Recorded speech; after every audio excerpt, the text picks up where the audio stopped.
chance to get used to much to say about why it should work.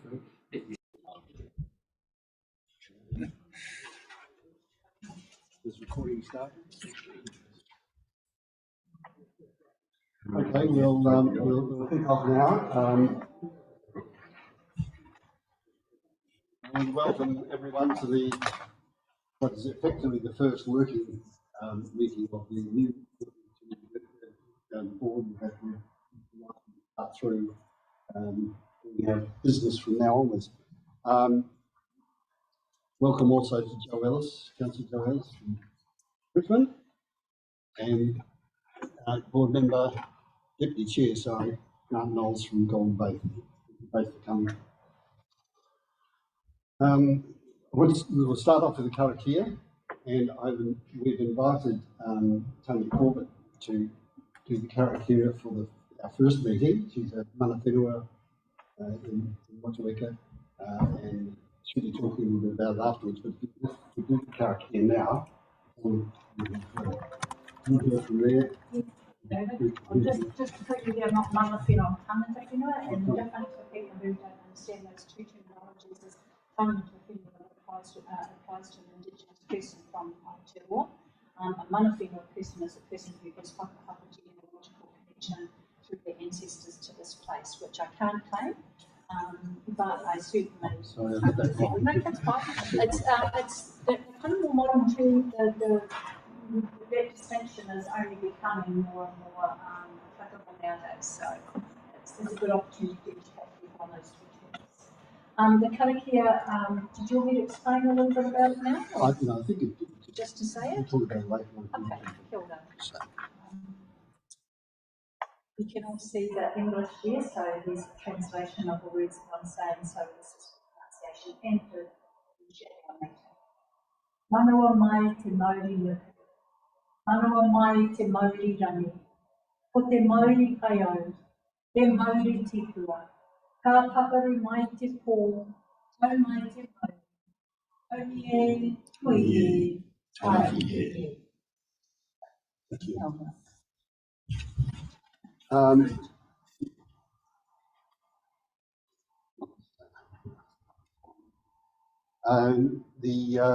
Apologies. We have apology from Steve Manners, who's usually at our meetings. You don't need apologies. Don't need apologies. No, he's not officially on the list. Okay. We don't have any leaves of absence, so we move on to the public forum. Just the rules for the public forum: you speak up to 5 minutes, and discretion is any criticising, direct criticising of elected members or council staff, or any things subject to legal proceedings, and that can stop. Otherwise, if you talk, the community board members just listen. They don't provide answers directly. The only thing they can do is to ask any questions, clarification. So, first on the list of votes, Tanya. So this is the table we've set up for public forum presentation. So if you'd like to come to the table. David, I'm here. I'm too co-public. Can I speak to you? 5 minutes next. On each altogether. Yeah. Okay, let's get that.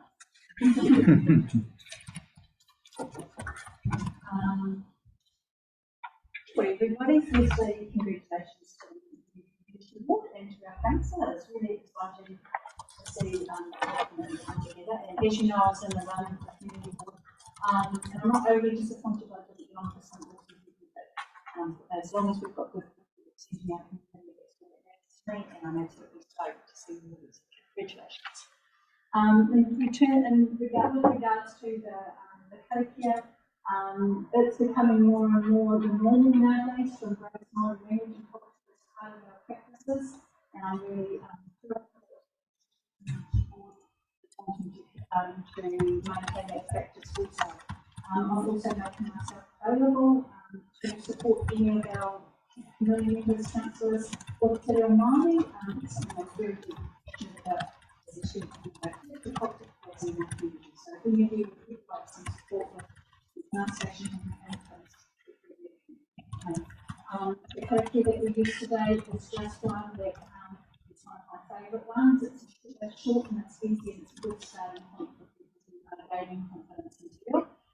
The words manawa means heart, and when you use that starting that karakia, it's drawing into your heart the energy, the life force of the earth, of the sky, and recognising and acknowledging that we have a life force within us that's infinitely powerful and can guide us and can share us through darkness. So if we have a really look at the English translation, that will help you to understand that. But it's a particularly good one, and I think it's appropriate. However, having said that, it's also that you might want to create your own community board that really fits what we want to achieve as a committee, and if you co-create, we could co-create something together. So this is also an invitation to you for that. If you'd like to co-create one, I'll help you to translate that into Māori, so that it's something that you can contribute to what we do. So that's the first kaupapa, and hopefully I'm only halfway through my time. The other kaupapa that I'm here for is wearing the hat of the Motueka Trust, which I'm part of, and also deeply passionate about. Two things I'm passionate about, and they're both being together. One is revitalising and strengthening our cultural capacity in terms of Māori language and culture, and the other one is the initiatives that celebrate community and bring community together. And so those are for time now, but they've been used about since 10 o'clock this morning, so I won't stay for your meeting. I'm here representing the Kaitish Trust, as some of you hopefully would have experienced some of you recently had, and David's been part of Kaitish committees too, so he knows all the work that goes on in the background of all these things. The Kaitish Trust, as it is currently, what we would like to do is to target young people and bring them into being more aware about the trust space. We're very aware that so we have a set of skills that we love to see more about trust, who work through our personal work through solutions, but also with the youth hub, also the connection to young people in the community. What we want to do is entice that particular target group, and we believe that Selena could do that. We would like to invite you to become part of the trust for that reason. However, we're aware that with the one that she's now taken on the community board, this will be an additional thing and could potentially be a deterrent because it's been out to that was part recognised as part of being on the community board. We're aware that other groups have, if this was one of group portfolios, for example, as part of the community board, that hopefully it wouldn't be enough.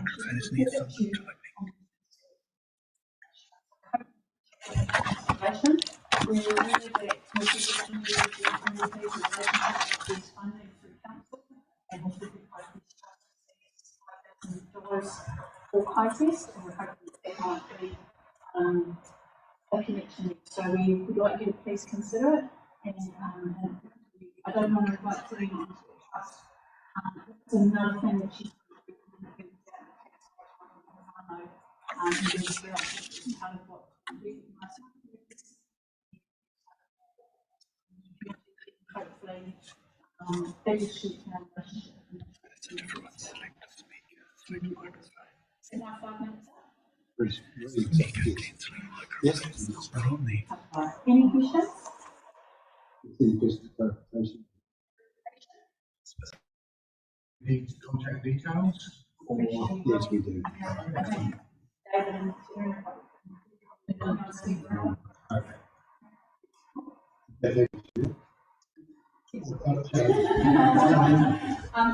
If People don't need anything else, I might excuse myself.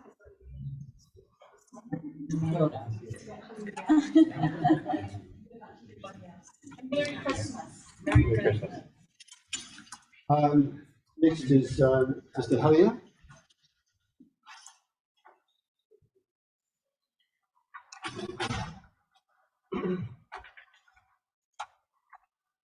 Mr. Chairman, community board members, as you know, I've been having a bit to say about what happened at Peach Island, the burial of cars, with automotive fluids still in them, glass and bits of metal. And it's got to the stage where I'm beginning to think I should give up. I have written a letter to the board, and I'm speaking to that letter. I still believe that section 330 of the RMA is not appropriate for this. It was very convenient and it reeks of Dennis Bush King. Cost of this whole thing was mentioned by Ms. Ray at Peach Island when we met with the landowners. And yes, the cost was significant. But whose fault was it? Was it ours? Was it the council? Yes, it was. It wasn't the landowner. And we can't go digging holes in riverbanks and burying cars. And we expect the council to be setting an example. And some councillors even knew about this before we did. So the costs, now I don't want to keep going and keep costs mounting up. One thing that was very obvious, and we couldn't miss it, were the lies, the deceit, the spite, the vengeance, and the victimisation directed to the board member, Nicholas Hughes. And I would not like to see that sort of thing happen again when somebody comes out to support a ratepayer. The bright spark in all of this has to be Councillor Walker. Councillor Walker worked behind the scenes, got some lawyers, were able to resolve the issue to everybody's satisfaction. And hats off to Councillor Walker.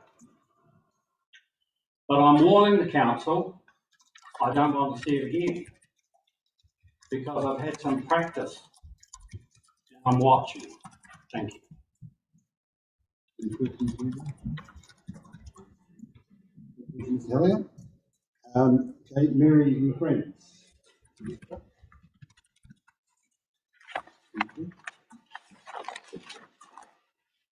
Good afternoon, everyone, and thank you very much for the opportunity to come along here today.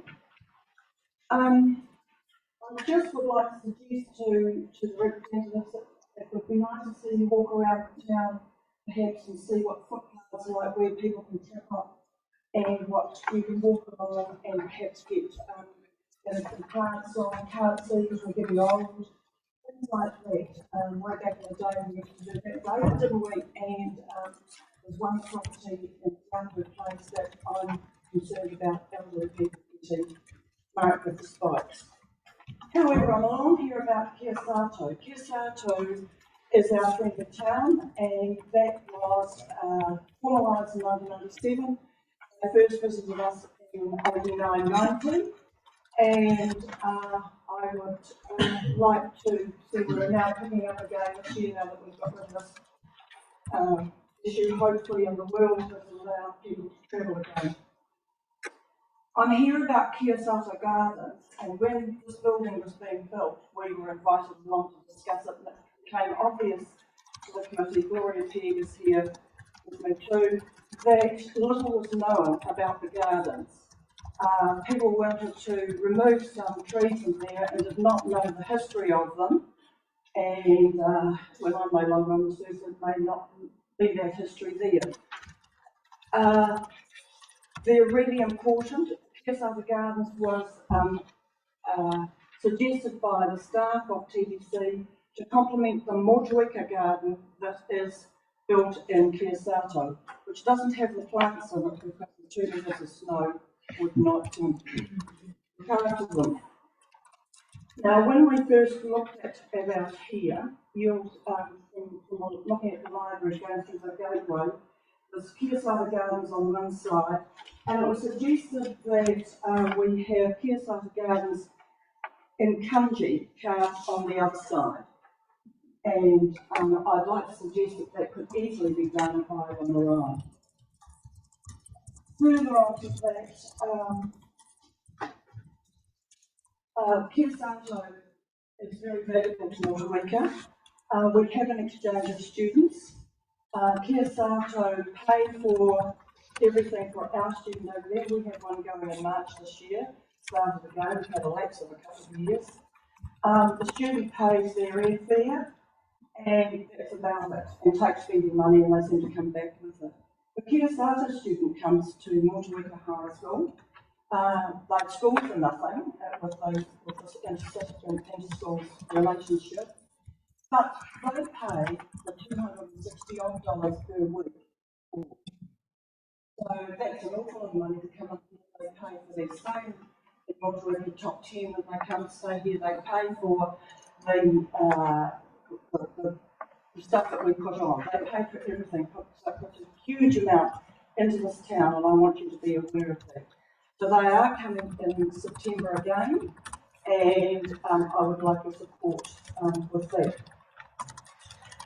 Many years ago, I suggested that it was time we had a carving put on the tea house here.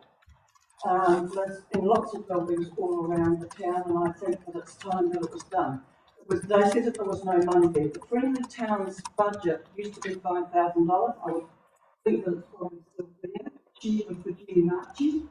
Jenny Marchie doesn't really do anything in Richmond, but Motueka has been very vibrant and going forth. I personally have taken 64 students across there who all fundraised and went, and there was another group that went in about 2017. I think there were about 8 children, and they did it. Fundraising now is horrendous. You can't have a sausage sizzle anymore in the thing there because you've got to pay the fees, and the fees are just, I think they last for 19 days, or there's 52 some days in a year. However, I would like to see a carving put up on the meeting house, on the tea house here. In 1997, 43 people went from Motueka to sign the agreement with Mayor Marshall, the late Mayor Marshall, and John and Kia Sato commissioned 2 people from TFM and Marae, and John Mutu carved those, and we sent them across there. And we managed to get John Mutu, who doesn't fly anywhere, to Kia Sato along with Timothy from Marae to have those blessed over there, which was a wonderful moving thing. Tanya actually went on a trip as well. Many years ago, we had a carving drawn up by John, and it's still in their file. And I would like to see that be done, and maybe we could commission that and do that when Kia Sato is here in September. I think that it's really important in bringing those cultures together. And I was very nervous in 1989 when I was asked to take over the exchange, or start the exchange, but it's been probably one of the best in New Zealand. And certainly our youth have more than one. They're far better winners, I think, than the youth that came from Japan, from Kia Sato. We've had 3 students go from here for the year, come back, go to university, go back and teach. And one of them ended up in Canada marrying somebody who met in Kia Sato, and the other one is living in Sapporo, married to a Japanese teacher. So it's been an excuse, a wonderful opportunity. So I think that seeing that the council haven't had to spend their $10,000 in the last 2 years, there must be funds there to support this project. Thank you, Mary. I gave a couple of extra minutes there, so we'll bring this up later on. Any questions for anyone? Thank you for that. How much are you thinking would be needed? I don't know. I haven't gone back. I would love John. He probably wouldn't be able to talk him, but I would love him to be involved with the history that has been there. I don't know what it would cost. I thought this morning I should have tried to find out what that would be. You may have some idea. I don't know. But it wouldn't be $10,000. And there should be that sort of funding if it was still in the pot. I don't have a question. So just through you, Mr. Chair, a point of clarification, Mary, is it Friendly Towns? No, it's Friendly Town, TBC would not have a sister city, so we called it Friendly Town. So Virginia Marchi is a Friendly Town with Richmond and Motueka and Piasato are Friendly Town. But we belong to sister city.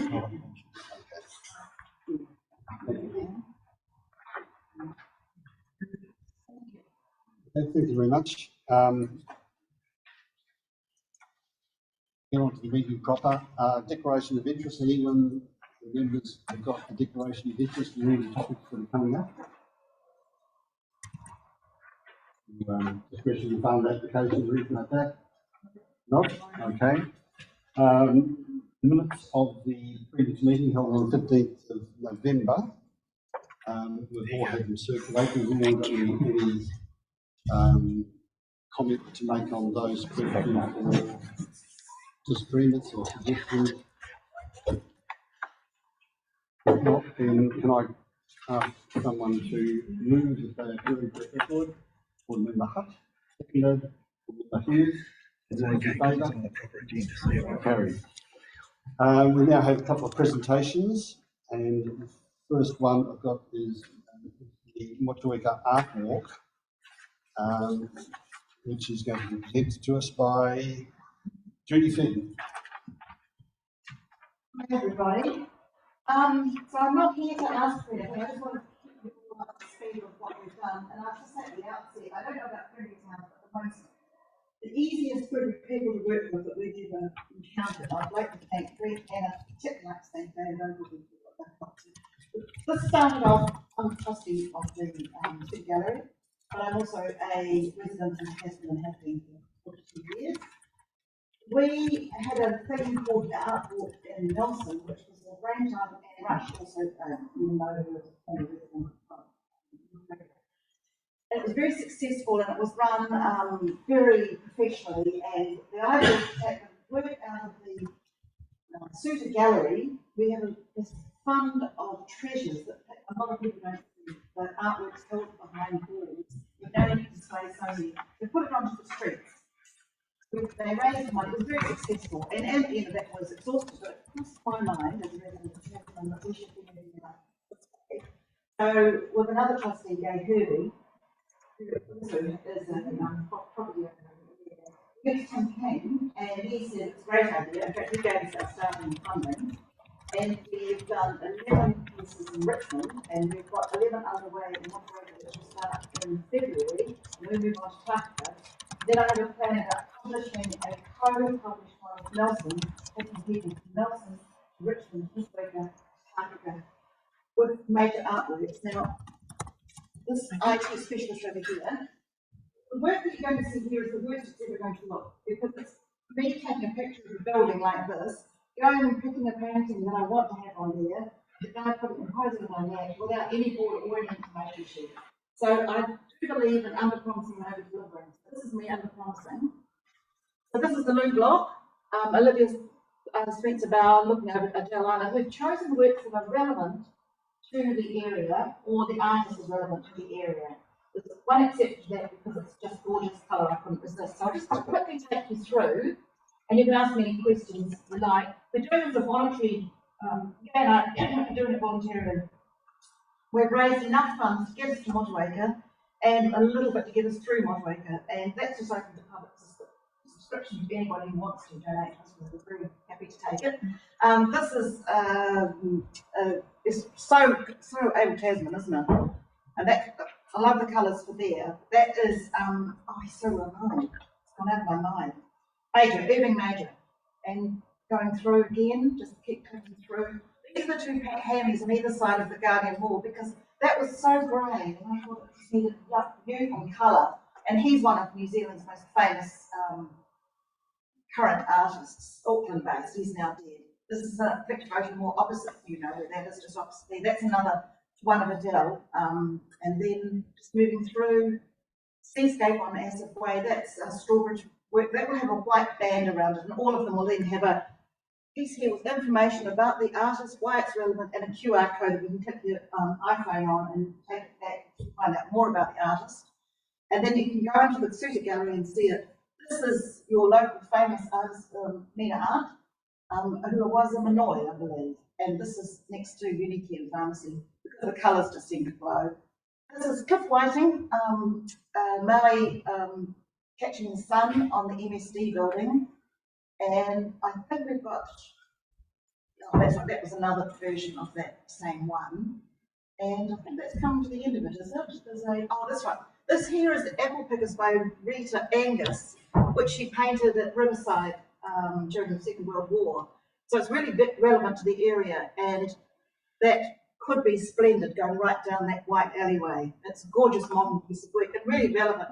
I don't know if anyone's seen the Rita Angus exhibition, it's just finished. Pretty stunning stuff. So that's the idea. Oh, sorry, I forgot about this. This one here is Jane Evans under the pergola at Naps. And then possibly, now I haven't talked or finalised this, so I'm speaking out of turn, way out of turn. Gecko Theatre, that's another Jane, I think it's called The Day at the Races, Jane Evans painting, but I thought the black, the grey sort of suited that, but I haven't even spoken to them. So this is a wish list, a couple of these are wish lists. Most of them we've talked to the owner of the building, the occupier of the building, and it's been signed off. So I will put my name up for one of your funding applications in the new year, but this is really, this is Michael Dell. That was a painting. It's not a photograph. It's a painting. It's up Moutere, which is where I live. It's an extraordinary piece of work, most beautiful. But we think that will probably have a white frame around it, and it's just so misty and lovely. And it's very challenging work. Just to think of that as painting. So there'll be 11 to 12. We've had some superb support from Motueka, and everybody is thrilled with where we've gone. Last one. We just put this across the line yesterday, sorry. That's Toswilliston, has to be Toswilliston, doesn't it? And that's a hot kiln at Rewalker, because it's a beer, but we thought that was relevant. And we've blown, it's actually quite a small work, but we've blown that up. So it makes quite a statement there. I think that is the end, isn't it? Yeah. We started off with, I think we did 5 or 6. It was just, Anyway, so it's been fabulous. It's been wonderful. We've got great support. So that's just, if you see in February, we're hoping that we'll get them all up within 2 days. So they'll suddenly happen. Their work is photographed and it's printed on vinyl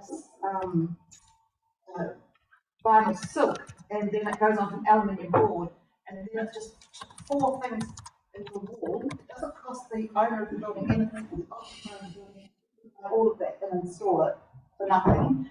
It should last 3 to 5 years, and when you take it off, there's simply just 4 small holes which they then repair.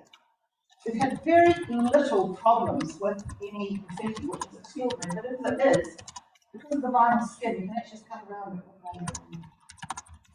break it and just melt it in and repair it. So we're going to have one issue in the whole time it's been going in Nelson. Has anyone here seen any of the work in Nelson? It's sort of fabulous, isn't it? You just go around the corner and suddenly there's a really fabulous piece of New Zealand art on the wall. And it's drawn a lot of people back into the Suter to see it there. And I think we're going to have something of national significance with this great walk, starting in Motueka or anything up in Takaka. Questions? Oh, I do have here, there's, I've got some, I might leave this with you. This is the Suter Art Walk.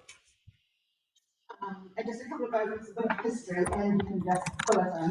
I'm Judy Finn, and I'm at New York Vineyards, and so Judy New York.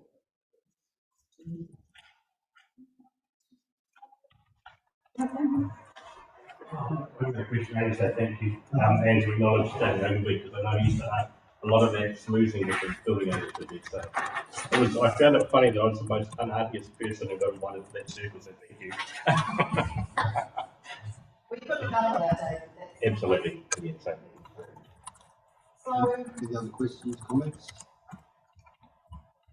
I was going to ask, how much does this cost? Because I do know signboards and things are quite expensive. We are looking, one of the problems is, say, the minimum budget would be 7,000 for the whole lot. But if we raise more than that, we just make the payments bigger, so they make more impact. We'd like to get to 7, 8, 9,000. So particularly that long one going down that white wall, but that should be a very long, expensive. So the difference might be $800 to 3,000, depending on the size.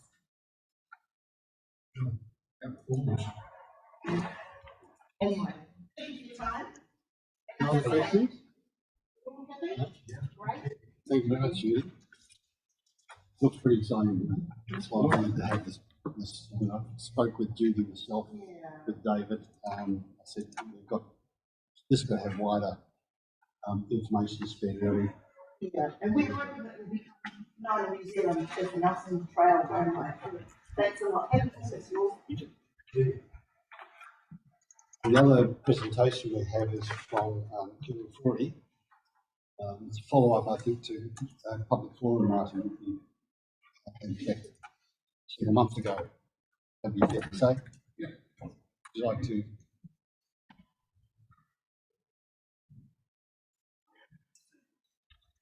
Is that location right? Is it blocking out? No, it's okay. Yeah.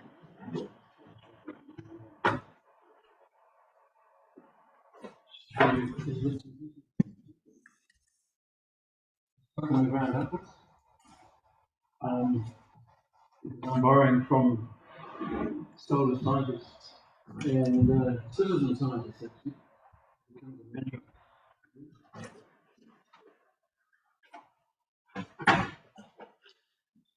Not quite Christmas students, but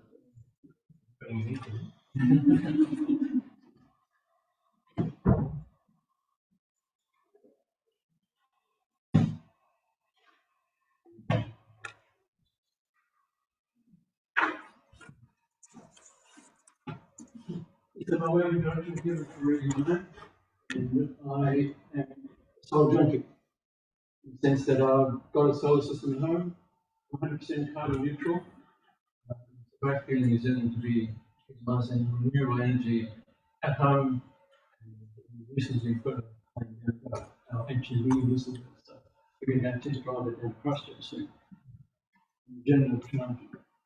I might refer to the newsline that came out in November the 11th, and it's the startup with Mayor Tim King. Tim said this term will present many challenges as did our last one. However, it will also present opportunities. How we manage these challenges and make the most of the opportunities is up to us collectively as a community and the council. The key component of these changes is the need to continue to improve our already highly integrated services alongside Nelson City Council. And just as a soundbite, Nelson City Council Mayor Nick Smith has put EV on another footing in the council day. So we're going, the world is moving in that direction. So the question is, how do we collectively achieve that? And the changing environment is on top of many projects and issues of the ministry, including investment in infrastructure, community facilities, managing growth and development, or requiring councils input on behalf of communities. So since that meeting I had with 5-minute session, I was contacted by Graham Fox, who's the project engineer of Waters, by solar presentation had actually come up with this to-do list. So I met with him a week ago, and I outlined where I feel to maximise investment and the return, and I wanted to know. Let's ask who's Graham Fox is here, council staff. So Graham Fox is a project engineer. Council. Yeah. Okay, thank you. Sorry. He's one of my team. Oh, what is it? I asked him to talk to you. Thank you very much. Keep going. So, and interestingly enough, I hadn't seen the portal up until now. So, myself. Oh, yes, you took it around for your questions. It's, you started at 3:30.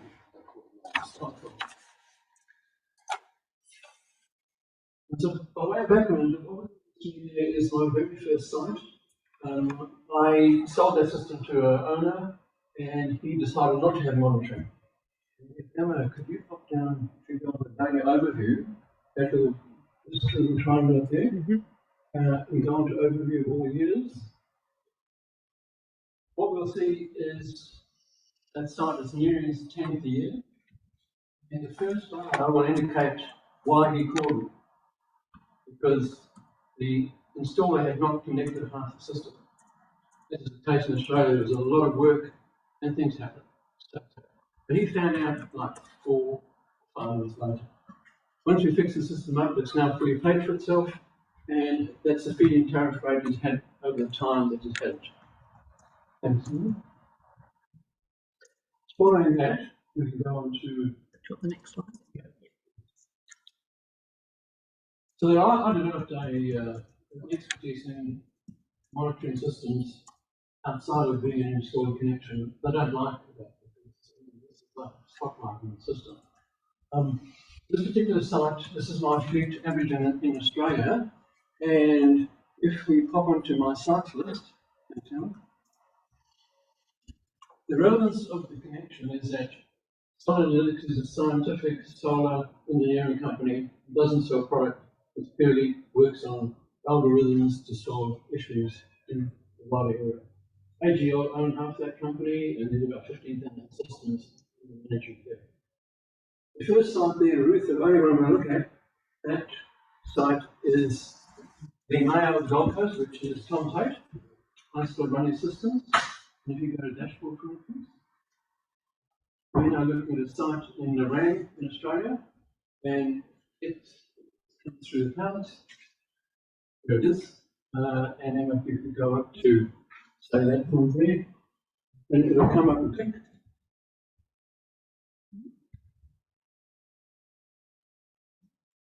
Yeah. Oh, sorry. Okay. It'll now show the production along a wide timeline, and this can be an overlay that the council could use on the site that we've currently got operating, which I saw for the first time 5 hours ago. So what is nice about this is that it gives the management team an overview of where the sites are in place. I'm well aware that this is a community board meeting for the Motueka area, so we'll confine ourselves just to what, as a coincidentally, Motueka has the jewel in the crown, which is this building here. Who are the councils and community board members inside the back box or around the rebuild? Doors open. Yeah. Part of the noise that's coming out of there is the inverters, which I've asked them to have a look at. So that there is, and if we can scroll up a bit. Let's scroll down. So that shows on that particular timeline how much has been consumed on site, the energy imported from the grid. Those bubbles show the quantum, and that is the export to the grid. And there's some of the numbers underneath that. So a lot of the monitoring systems follow a protocol. Some analytics just have a very user-friendly approach to do it that allows the management team to work effectively underneath it. If we go back to my sites list here.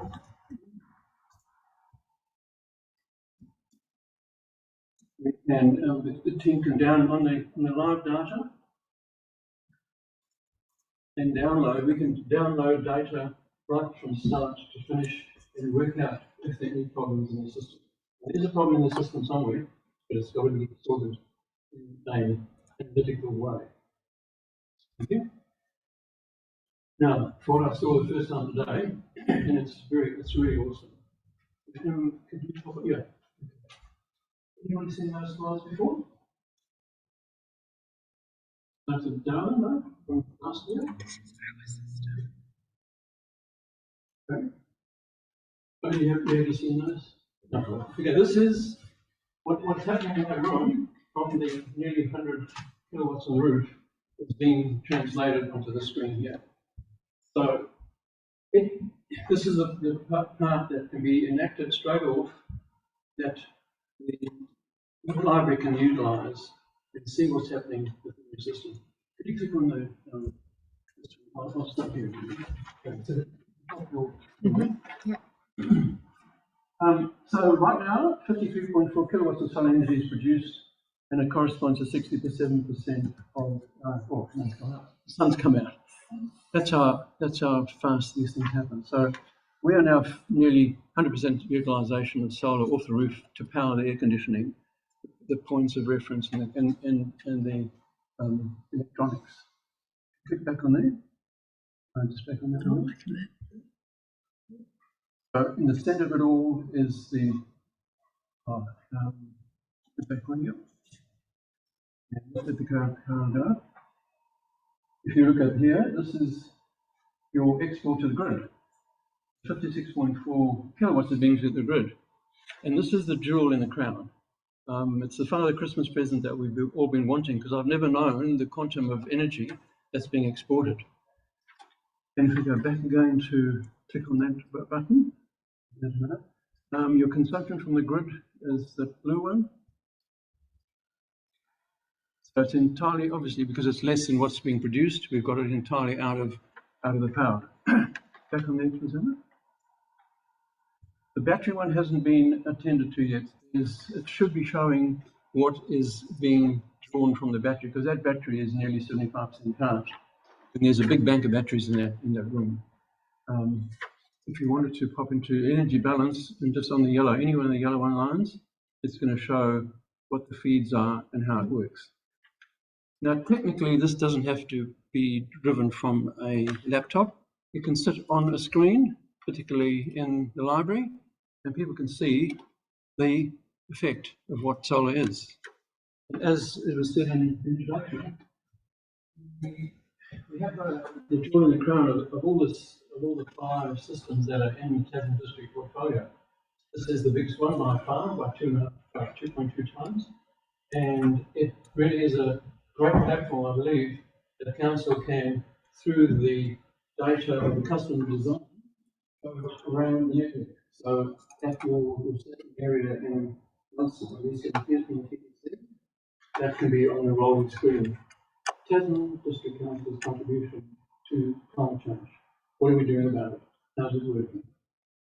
That sits in the background. It's not words and bells and bells and whistles. It's just a rolling screen for me. So this rolling screen can happen quite easily. Go back to. Okay. Now, I'll go into this right now, actually. Part of what is interesting here is that as a community, we can benefit from the solar contribution that the blind is. There are probably a lot of account holders in our community, individual account holders, who are experiencing energy stress. Not right now, particularly. I was almost astounded by the amount of money that is being generated. The accounts are getting that income. It's an income source from what the Wider Foundation put on the roof. But the question I would put into the council is, and the community board is, what if we could show a good cheer and commitment to make energy for families so we have household power from the roof that's generating cash right now that could go into a fund of sorts. How is that funding works? People could apply to that fund to get information. The other thing is, at the end of the presentation, I'll show you the website, which is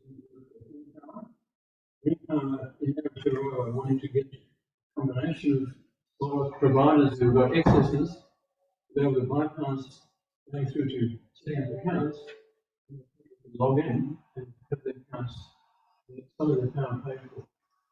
So it's a community-driven operation. So we've got an asset on the roof which technically TTC didn't pay for. It's generating a truckload of cash, if I'm going to put it lightly. Actually, that's an asset on the income ledger for the council. But if we look at the overall, is there another way in which we can have the community benefit from a system which is being gifted to the council and put maintained by the council, so that families and all people who need it can have a portion of that.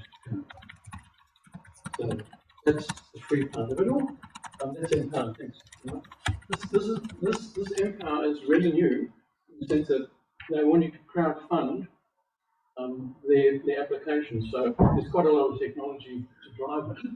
And they're not at the point of starting it yet, but could you roll up the screen? So that's their what that is.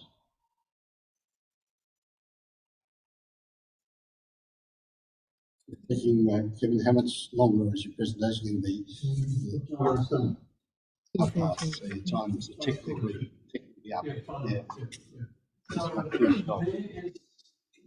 thing that's saying is that we now have the login. That login could be utilised within the screens on the library.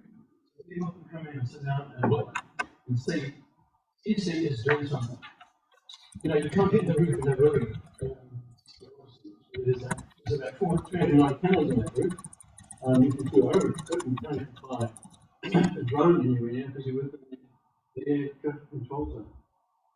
So I feel strongly in the sense that by showcasing the solar, it's easier getting a number of wins. It shows commitment that they've already made can now be maximised by showcasing it to the public and to the solar out there.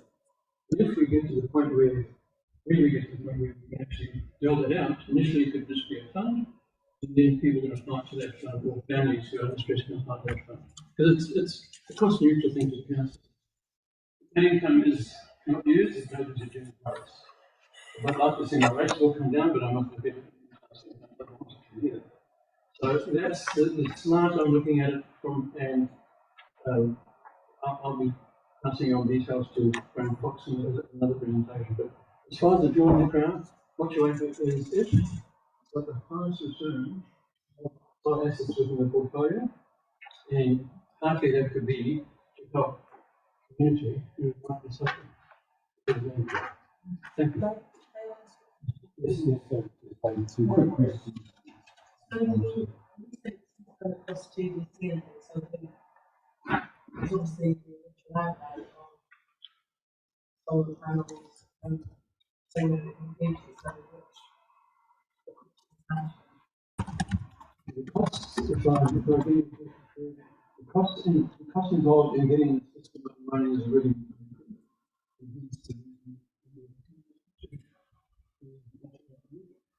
that is no cost to the council. There might have been some other pro rata foundation made under the building per se, but there's no cost to the capital cost nature to get the system performing in a showcasing model. That frame is there, that is free. That's part of the system right now, and that can simply be put up. So why are we hiding it under a bushel when it's already freely available? It's only got rid of this part. I'll ask you. It's really so pleasantly surprised that we've got the big advantage, because there are families out there hurting. So, you know, power is an incredible part. I've got 3 minutes. Yeah, okay. We've got a lot of people waiting to talk to you. 15 minutes in. Giving you extra time, but you can just answer quickly the questions she asked about the cost. No cost to council for many capital costs in terms of putting that up. If it went to an analytical portion, One question. Could you attach something to be able to get this, how did this information get here? It's just... Okay, well, good question, Councillor Murray, because I asked for, as part of that little showcasing solar on the 500 one, another bit of another system, that when it was open, it had the logins, but 2 of the inverters weren't working, so I could see why he wasn't. But now, not now, that is totally open. You'll have it on your computer, and you can go in and have a look, so you can see what's happening. So what I'm saying is, we can give the information out, so we can become educated in that, therefore bring it into data. There's lots of data out there. The difference in the data. You're going to have the insights and the action. So that's what I'm saying. Thank you very much. Thank you. Thank you. I was going to earlier, thanks for asking. I was going to earlier invite talking time. Board member Knowles, board member, they're invited to the table. I knew it was going to be taken up by stuff, so I invite you to the table now. Oh, there's 2 minutes.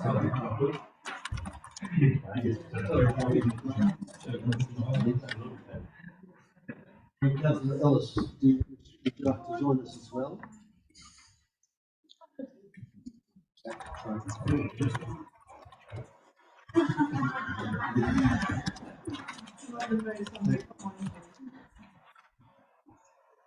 We now have 5 discretionary fund applications. So to work through them, Big Brothers, Big Sisters. The first one, have we got, where are we? Big Brothers, 51 person shops and garden. Ian, you want me?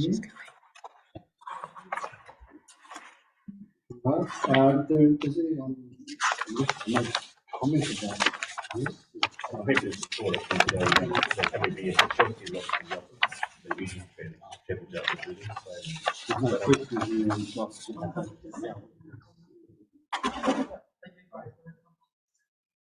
Okay, good.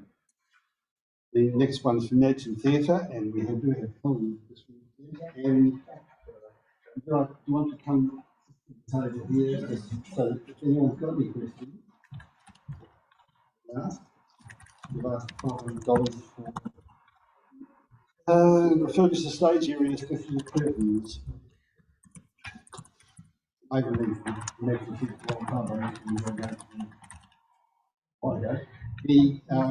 questions everyone's got,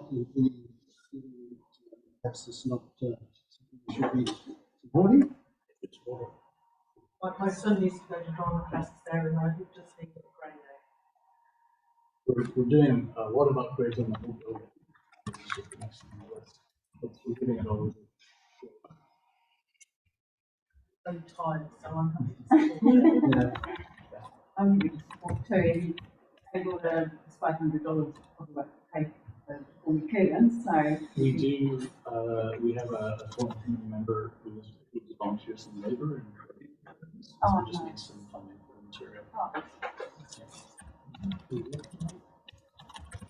Okay, it sounds like it's going to be a pass. Do the seats, we'll be voting for the 5 of them. The next one is the Motueka Armour Club, and that's Stephen Hungry. Come to the table, Stephen. As we read this, everyone read this. I must read it twice. Brilliant, great program. I was just hesitant about a little GPS to say how fast we go.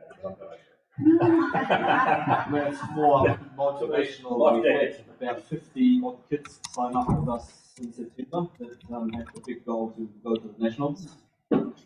And they're kind of just getting to that stage where they're really, we passed teaching technique, so they now actually get to enjoy picking up some speed, and we just like to kind of show them a bit more what they're actually doing and how well they're doing, because they actually have come a long way. You can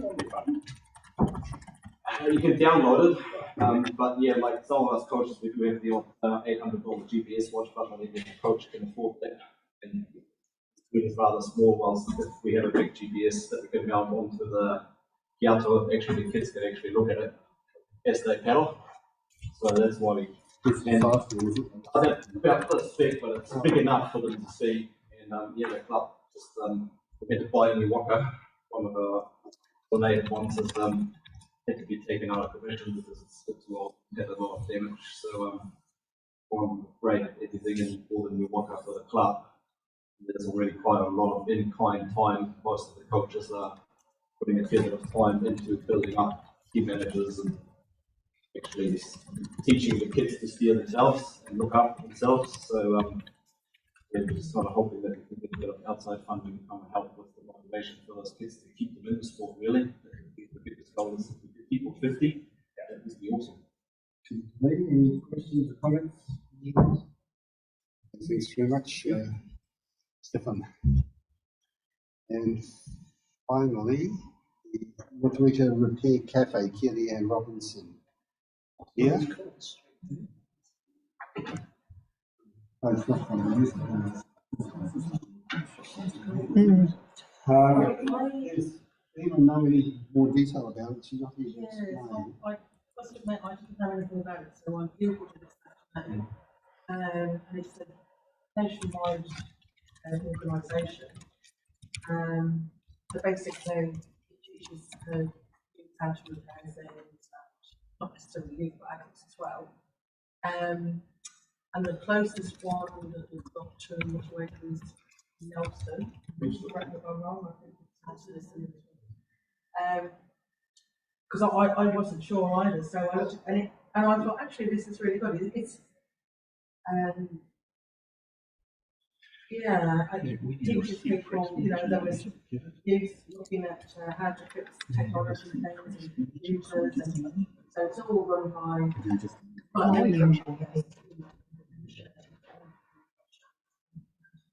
I was actually really impressed. I'm just really disappointed that Kevin is not here because I'd like to know what I signed over $500 just to be fair, what's $500 to the table? Where is it set up? Who's responsible for the youth if we pay them? Well, look, and it's, I know it's a national fund, now that I was find out, council got behind it. And way more than I had to see my reservation, I read it, explain a few things about this. I think to help launch it could be much of anything. Do need to know more about that. Could we suggest that she applies again next time round, and this time if it's applies, then help if we get more information. Would that be helpful to do? Yeah, but we can do the same time. As we know, we'll leave that one like that. Finally, this one, the Street Art Festival, Darney Hedges. It's not here.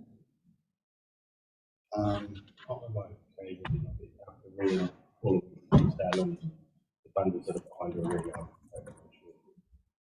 It's a book, we know what technique.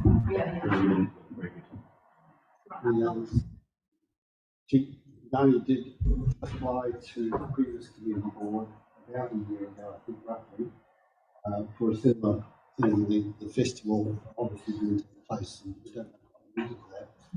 Normally, as happened then, we asked if she could become apply to another group like the Arts Council, or the Arts Council, to umbrella that, and I don't think she got anywhere with that. But on the other side of it, as Councillor Murray said, she has got quite a bit of publicity recently about some really amazing stuff. Normally, money to groups that have a bank account, but as against an individual doing some individual stuff. So for tournaments itself, I think it's very interesting to hear. It does say about great future. Somewhere it must be funding now. Looking at the chair of the community. Board member Hutt.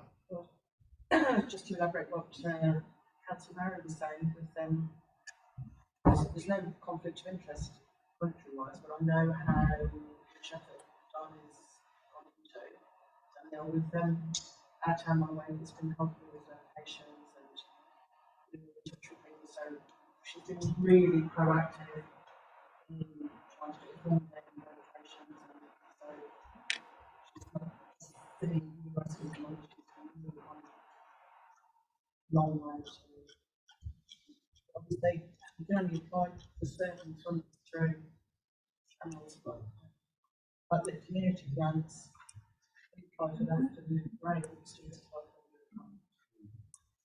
for The other comments. So we then look at the motion. Just so cheered on just extra to the report. Because the other applications had quite a lot of detail, which was helpful. And we've all identified that repair cafe has been lacking. So I just want to question, there might be something that our teams and stuff can help with. That perhaps we go back to them before it comes to the board. Like this has gone through a process where it got approved. Because it's very lacking in detail. So we could have actually gone back to Kellyanne for information before it came to us.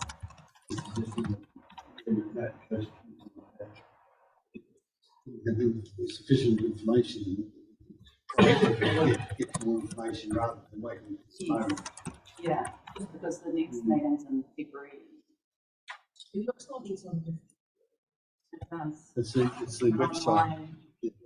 Online. Copy. The other forms, these are like email. Emma, could you think that's feasible? Yeah. Thank you. It is a judgment call, and Emma will try and see if there's enough information on there and try and get as much as she can. Yeah. But that doesn't mean that we may not get all of it, so you may still decide not to go ahead with it. Yeah, absolutely. Yeah. Okay. Thank you. Can I just check before we go any further? Councillor Walker, you're having trouble hearing me? I just saw your face and I thought, she's. What about Board Member Hughes? You hear? I'm good. I'm all good, sorry. You're hearing it better than this. Okay, I'll either turn that down or speak louder. Board Member Hutt, yes? Just to, from what Rena was saying, is obviously a lot of information. Is there a process of making sure do they respond to something like that? In the past, I've had emails from Anne just saying, yes, RSVP, I attended. So, did they RSVP or did they not reply? So, I'm asking them whether very little detail, I'm attended. So, there probably needs to be a process with they. Every night, if you're not going to attend, you need to at least let us know. Yes, there is. The applications do say to end the meeting, but if they're not going to, then we don't know until they don't do nothing. Please. So, through the G, don't take away the responsibility of the person asking for money. So, one, it's up to them to give good information. Two, it's for their time to come and present if they would like that funding. And then when that's the opportunity to say yes or no. So, it's likely because we don't know the information. So, I don't think you need to put a lot of emphasis on staff making sure the information we have to consider from a group asking for money. There has to be some responsibility for the people applying for money to tell their case.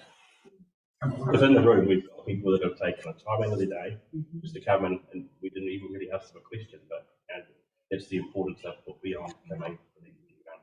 Yes, through the chair, I agree with that, but I guess for some people, that might be the first time they've applied, like I've never applied, I don't know what's a discretionary fund, but or Thank you, apply for multi-water for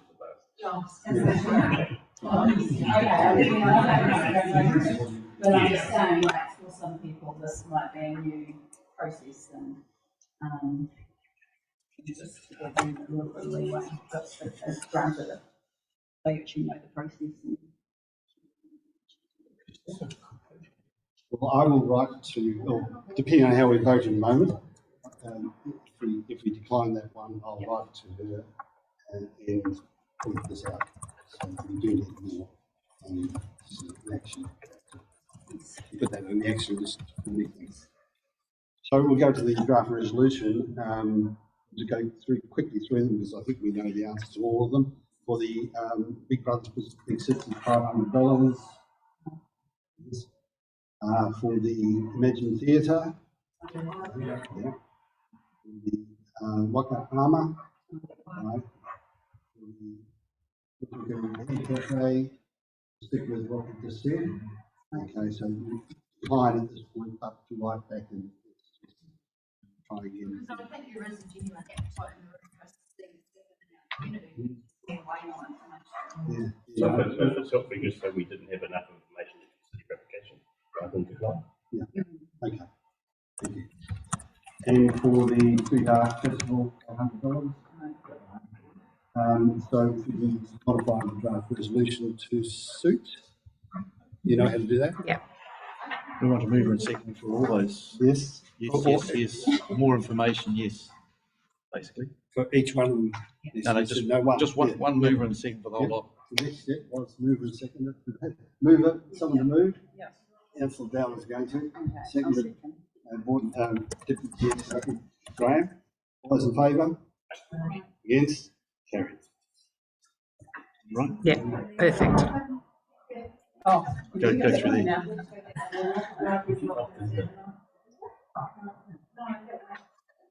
What are people on this?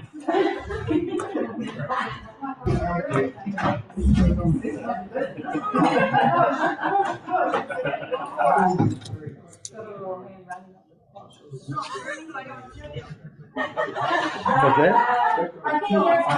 What did she say? It's not friendly. The door. It's pretty hard work.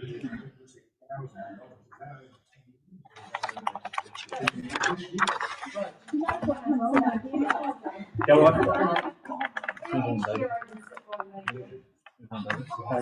Right, we'll keep moving. We've still got Just, got a bit lost in there with the last one. I noticed sorry.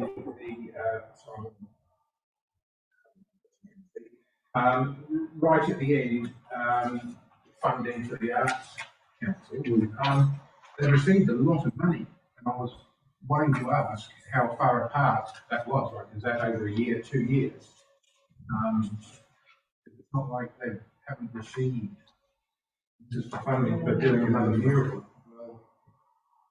We've already. I've already mentioned, yes, I was a bit behind. I'll learn. Well, no, we don't know the answer to that, but Yeah, we can that's find out all good. another I time. meant to ask that question, and it's sort of a bit. It's simple through the chairs. It's a plus to them. It means other people have bought into the project as well. So I think that's a plus rather than. Yeah, Okay. Yes, the appointment of the community organisations report.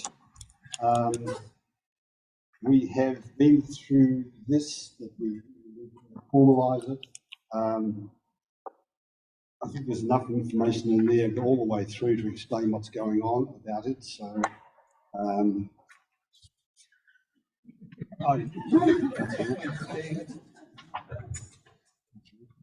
sorry. I did the same thing. For you, Mr. Chair, I wasn't aware I was going to end up on the not Weekend Association. Okay, so I'm sorry, I must have assumed that from something you said or Because to something. be fair, I've been asked to attend Marapura, I do Teka, I do Marapo, I actually don't think it's fair to ask me to go to the Mott Valley as well. Well, I had wondered at the time we first came out, I've never been to because one of those they meetings. are not even part of our ward. They're not part of our ward. Councillor Dowler's responsibility. Oh, Councillor I like to throw him under the bus, because my bus is pretty flat and they're already. Such councillors turn up and 3 people from the community. It's a good idea. Being there a lot. You can connect that's lovely to know. I had wondered why it was in there, because it's not part of our ward. Our ward are in that group. That's one of the reasons. Yeah. It's only 3 might be a regular councillors turn up that normally do. Yeah, it's good night. So, can we change that to Councillor Dowler? Yeah, let's solve that one. And my second question would be, Yes. Doctor? Did I not see Doctor? No, I hope not. Might have been on the previous ones 3 years ago or something. You want to? Dale? No. Yeah, that's helpful.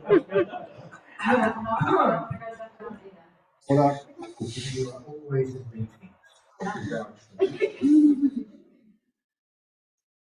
I think, yes, Councillor Murray. I have two questions against you. One is, there's so many telly groups that we've been appointed. It's down there at the number 4, below the list. Stuff, oh, I've got it, thank you. And the second one is there an opportunity to add, like this, what we did to this, the public forum? I don't know what the criteria is to add groups, but I don't think it's that stringent. I have no issue with it. We've advised in the material about it. I think 5.2, is it? Something on there. No, 5.3. The form is things that the council have some sort of interest in one way or another, whether they fund them.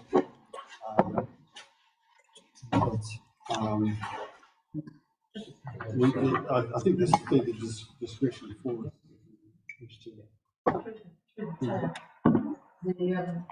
The contest is it's an event. It's not an organisation that does projects throughout the community. It's a one-off event.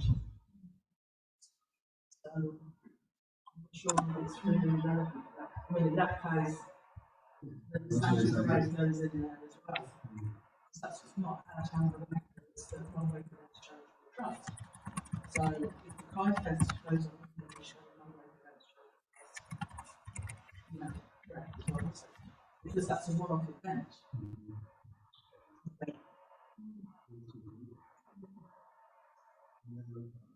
Comments about that? Letting that.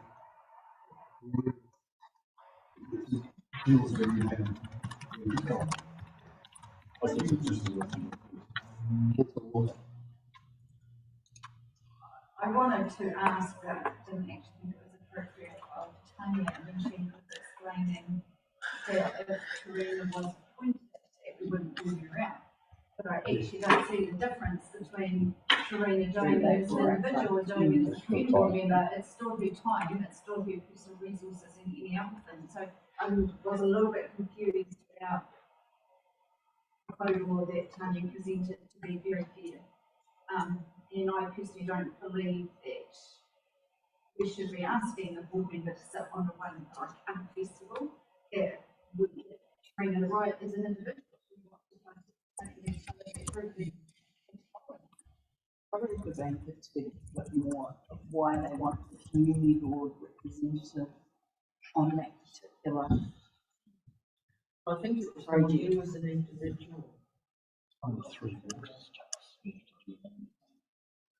Yeah. I think it was done in that old cliche, done in the best possible taste. I think she was just offering her respect for you. And she probably just doesn't understand quite how things are working, as a lot of us. So, but yeah, really, it's something really that you would take up as a private person. Perhaps just didn't understand. Anyway.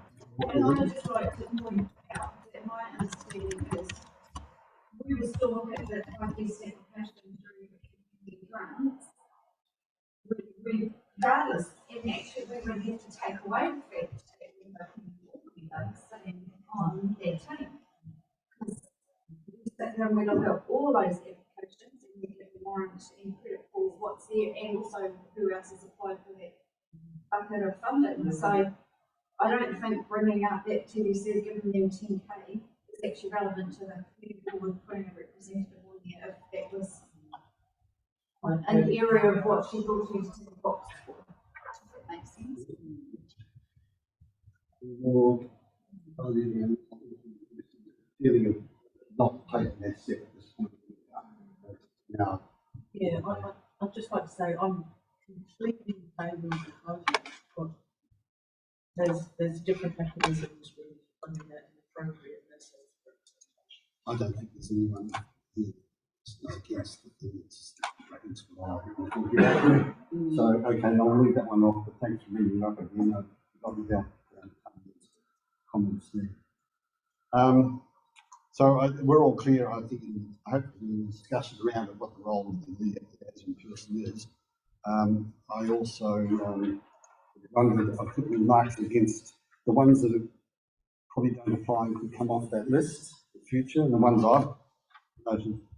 I heard the coastal cycle group doesn't exist anymore. The Port Users Committee, is that folded? Trust me, that will become a big thing in the very near future. Rest assured, once I get the other issues I have out of the way, get ready. I'm not sure if I'm going to be included by that.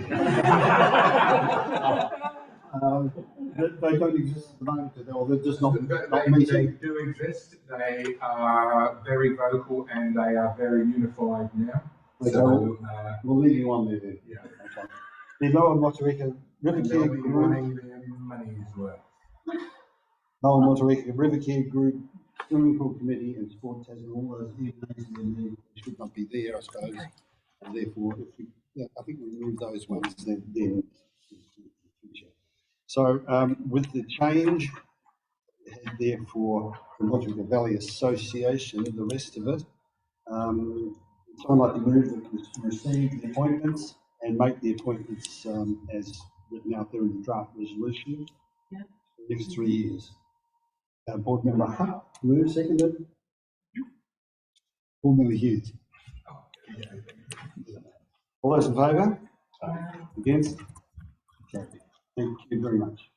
No, we're going to the Chair's report now.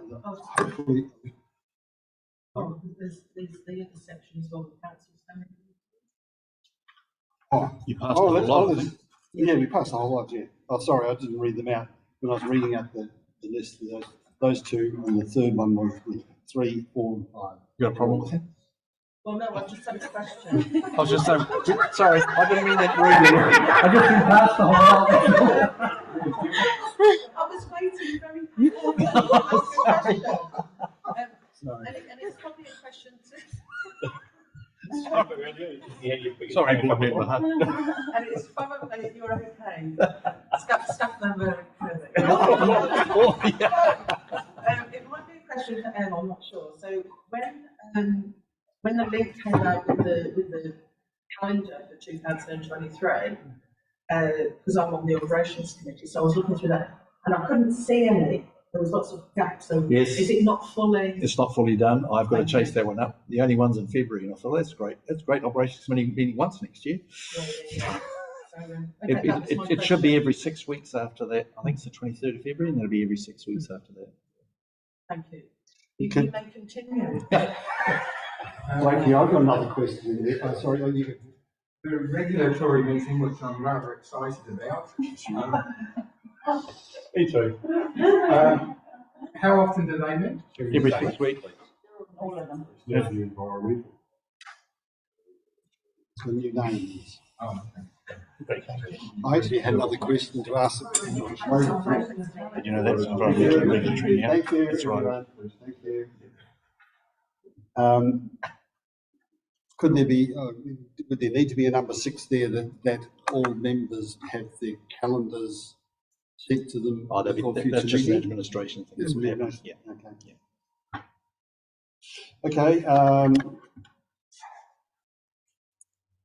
The You go to chase that one. That's that. My chairman's report. A lot of this is just for information, and I assume everyone's read them. The speech to one here and there. My goals this year, I want to make those absolutely explicit. I want to be held to account for those. And I'm suggesting that at least once a year, I open that to you. If you feel that there's something in my goal set there that I'm not achieving adequately, just suggest it nicely, that's all. Then I'm certainly open to talk about it and work on that. It is a big year ahead for us. Not only have we got the normal activities, we've got a lot of special projects to do from last year's lot, plus a new lot to come in, which we'll be talking about.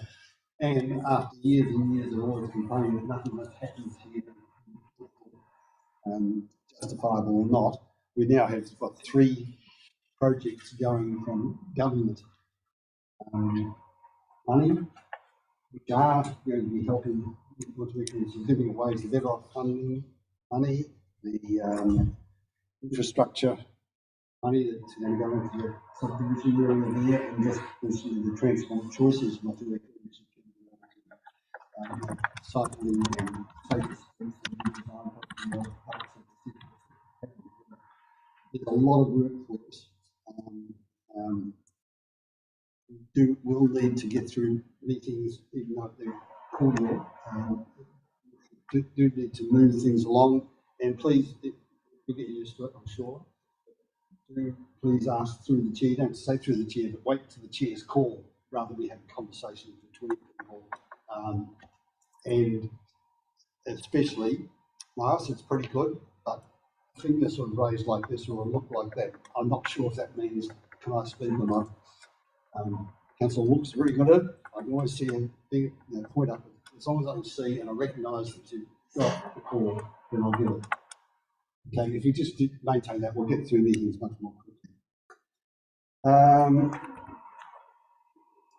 The Chair, Graham, would you just want to speak to the roster of the code here? Yes, so David and I met a couple of weeks ago about this, and Tanya's spoken to it. So it's just more about us all owning it. So I understand the last tenure was the first time we the code here. And one person in particular is doing it, and I think it's better if we all embrace it, and it's something that I need to get turned out, or we can all just start together, which is probably more comfortable. Finish speaking, you ask the question when you finish. I think that was all. And Tanya has also offered to workshop with us if we want to create our own, because there's lots of different codes here. One thing she did actually mention was one you all know is like a typical code. That's actually one that they're trying not to utilise because of other issues. That they prefer it not be used. So, Yeah. Just pre-warning you, you can make a dog meow like a cat. Ask me to do a character. I agree. I struggle with that. I haven't got a group on now. I have a question in terms of whose advice not to use it, because the care we're given is through human and through the council process and conversations. But yeah, I'm confused in that, just in terms of the advice we get. Is the ones that do that. perhaps have a conversation with Tanya. I don't think it's my place, so in terms of the. Oh, but if you want, I mean, as in if you want to get a bit more detail around why they're sort of trying to.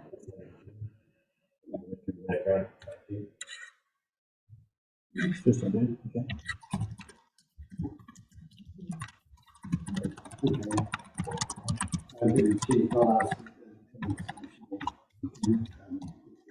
What to I mean, I don't know, impose what you're comfortable with. Totally understand. But yeah, if it's up there and we can all sort of recite it together, then I would suggest that's probably the way.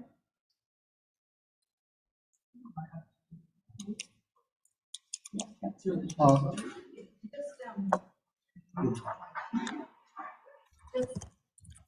kind of getting on a conversation when it comes to marriage with us, is that I just feel a little bit uncomfortable with we've been given a resource which Gina and Tim now we're getting advice that that's not okay. Should Gina not be part of that workshop as well? Because this is her money, this is what she's called to do on behalf of the council, and I just feel a little awkward. And I have huge respect for Tanya, so don't get me wrong, but I just feel really we've got a little conflict to the resource we were given to what everybody's just been. And then you're asking Tanya to put something together. I just feel it would be good practice for Gina. I'm going to have a meeting with Gina early next year so I can. The time being, I'll continue to meet with Graham to work out the policy. So we together, design together some of the like to do one.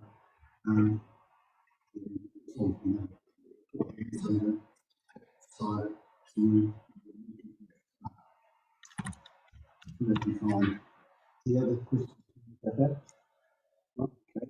Guidelines for handling public forum material. Now, I have sort of mentioned to several people with this, a number of things about how, okay, first time as a chair, having been for 3 years, other board members are pretty much new.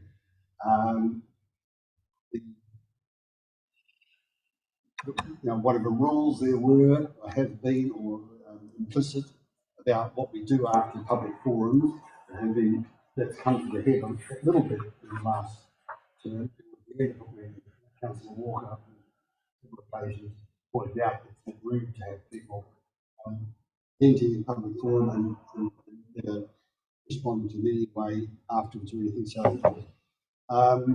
I drew these up. I hope that I've circulated them and no one's come back to me on it, so I'm hoping that we're happy with those. They don't change standing orders at all, but it's a guideline for me to work with for the next 3 years, and hopefully for others in the future to come in and do this role for the first time, feel comfortable with knowing that this is the way it's been done rather than, oh, it's been there for many years. So if anyone wants to use any comments to that, we'll just take that as read. And you're happy with it. I think you put that into it. Okay, thank you. TEP submission, we have been through this, and that's what we would agree, and it's been publicised, so that was just a public record agenda for that material. Discretionary fund rules and, oh, sorry, any questions about that? One? Discretionary fund rule changes, really. There has been talk, especially after after swearing in, the board members only on here about by putting us quite different numbers involved in since then they sentencing about how we go about changing things. They just want a bit more time to think about changes, and then I've since looked at more carefully at the rules around discretionary funds, and I'm sure that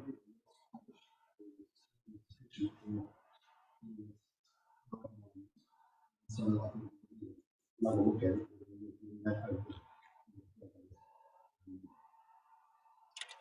And if you really want to know what those other things are, then time being.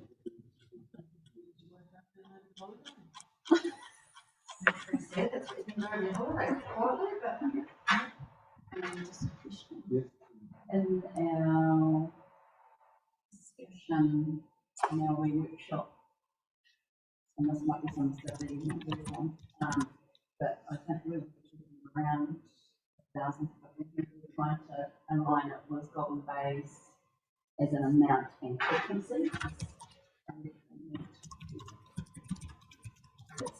Well, those are the first two things that have changed and discussed with Elaine, and then subsequent to that, and then Elaine not wanting to rush into it just now. I've seen these other things, I think, like there's no guidelines there about when you give to an individual or an organisation to whether it has to be in the or not. None of those things are in the discretionary fund guidelines. So I think we need to look at that again and keep it formalised there. But the two which I noted there about the maximum funding lifting and the frequency of applications. Both of those are I thought I just want to express my concern that you're going to match Golden Bay looking to look at the like for like.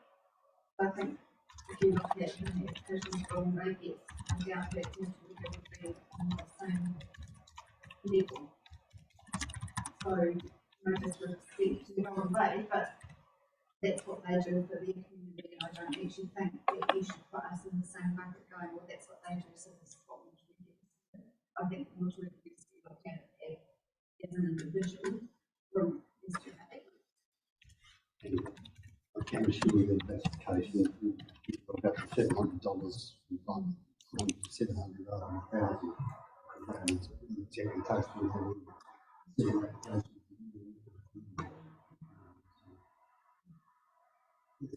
Just motion is fine.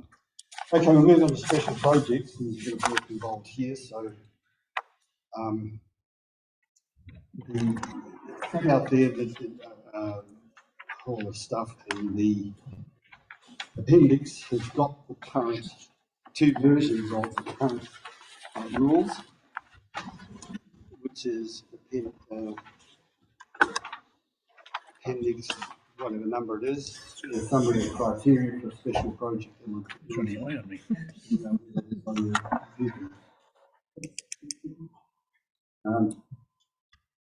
This is what we look at really, the rules and the process involved, but written down here, half of them are totally wrong. All the stuff for special project fund grant funding criteria, down to through process council funding, none of that, all that way to the end, none of that's actually been done with the time I've been watching. We've never had an application form that people fill in for projects and all that stuff. Nevertheless, the summary of what we do are allowed to get with projects principally are there. So what we have to do is get some project names together as quickly as we can. We are already a couple of months behind, not very hot. We'll need to go out to the public in February or March latest. So that relies on some money from us, each of us. So whether we want to contribute any ideas now, it's jotting down stuff about carving, that could be most of the cost is within the scope. There's one so I guess the idea basically is talk to our friends and ask people situations, have some ideas of our own, things that we've thought of in the past, whatever, and bring them together either, well, preferably before the meeting, so that we can have a list there already and maybe add a few to that we haven't got to before. But if we come back and February and know what was on the list of really. So let's set some homework for us all to do. Yeah, so looking at this guidelines as well, it's, as you know, I've already given you my list. But I'd like to get in a bit more detail. But that's what I'm saying is, you know, it's more than a list of our wish list. Is, you know, we need to liaise with council staff, costings, and that sort of thing, rather than just saying I would like such and such. We as a community board need to do the legwork as well as discount it. On the sort of making a decision. Yes, that's the background. We rather than covering everything that is assumed that you're going to left. Because if we come with a list in February without information, then it's going to be down. Well, starting to confuse me this bit. We made it $10 per one 2 years ago. The idea was for the Motueka community to projects at the council, the bridge or whatever, to do it. And sometimes the project might be $30,000. 5 years away, if we threw the $10,000 in, which is the maximum cap, it may have brought that project forward to be done. By either half down Queen Victoria Street from the street through to Green Lane, it actually cost $40,000. We were able to throw that money in because the Tesla were laying a power cable on part of the reconstruction of the road. We were able to contribute which we did. Council stuff up for 30,000. What was done, it wouldn't have been done. Got money towards it, and of course, another houses around we moved up as well, and some frame crossings and stuff. That the council had not budgeted for, we've been able to achieve by throwing that $10,000 in the hat.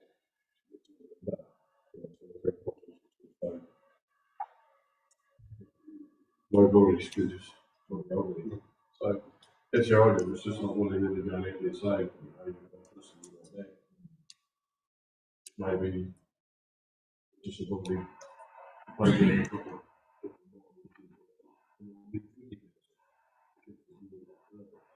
also looking for criteria in Marianne, places like that, that don't normally get money from us, so they pay rates, they pay the $10 rate.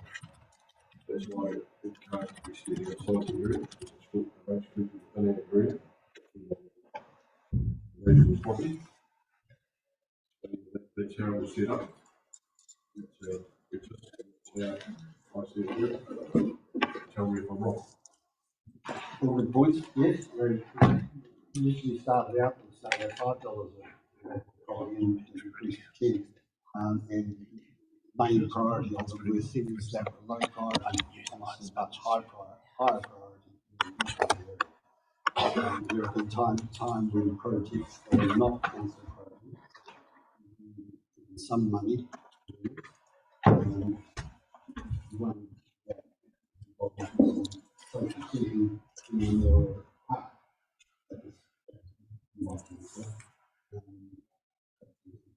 And so encouraging you to something like that. Most of them are footpaths and bricks and mortar. A lot. So yes, when we're looking at ones projects like this, generally have to be things that are on council land interest. So fundamental.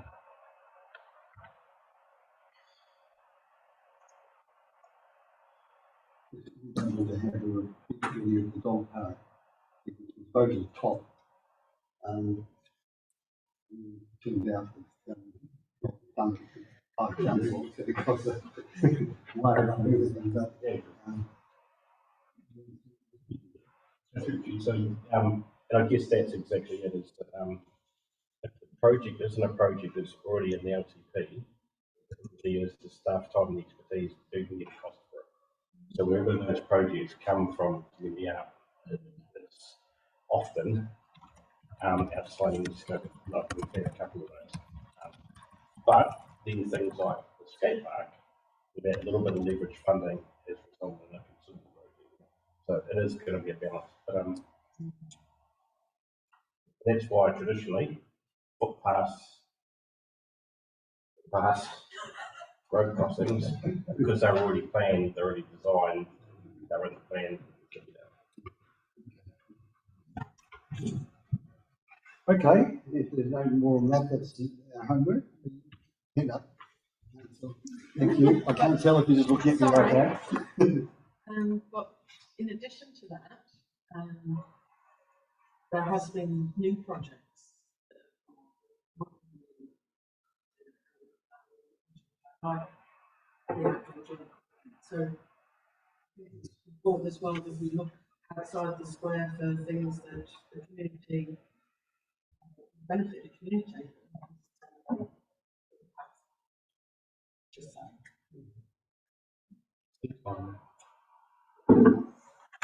You've just got to convince the rate that they're paying a special rate, you give them.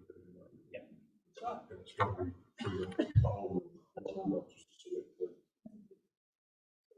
Waiting for something to come up from Marytown, and waiting something to come up from Motueka, yeah. In Torrent Bay. It's not a home. We grant the association. Okay, we've got the, I think we've got the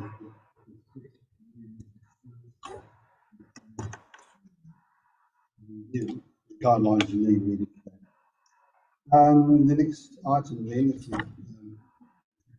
that is the Woodland Park Woodland Reserve car parking project. Now, that one. So it was removed from the last term. I'm concerned that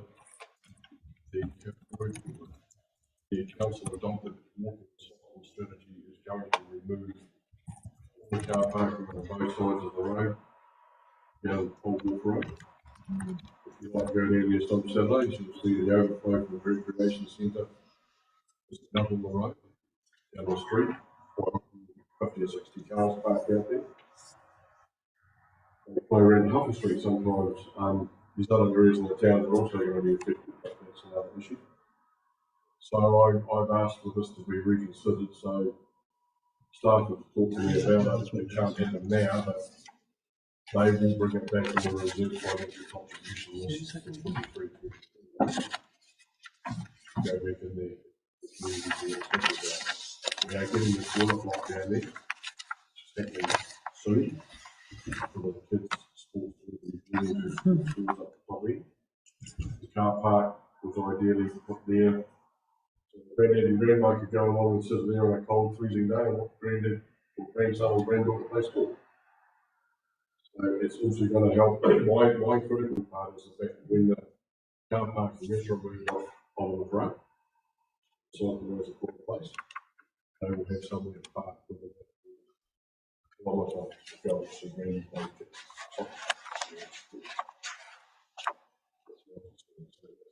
Why I brought up. The staff put it there, so you've got 6 months to think about it.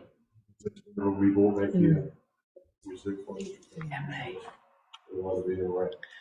When you kick it out again, it's fine, I don't have a problem with it. I'm just putting it up there. My concern is the parking.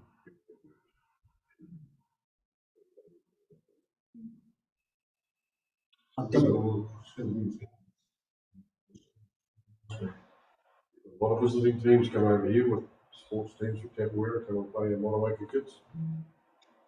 At the present time, most of them end up just about parking out on the road because locals have already beaten to it.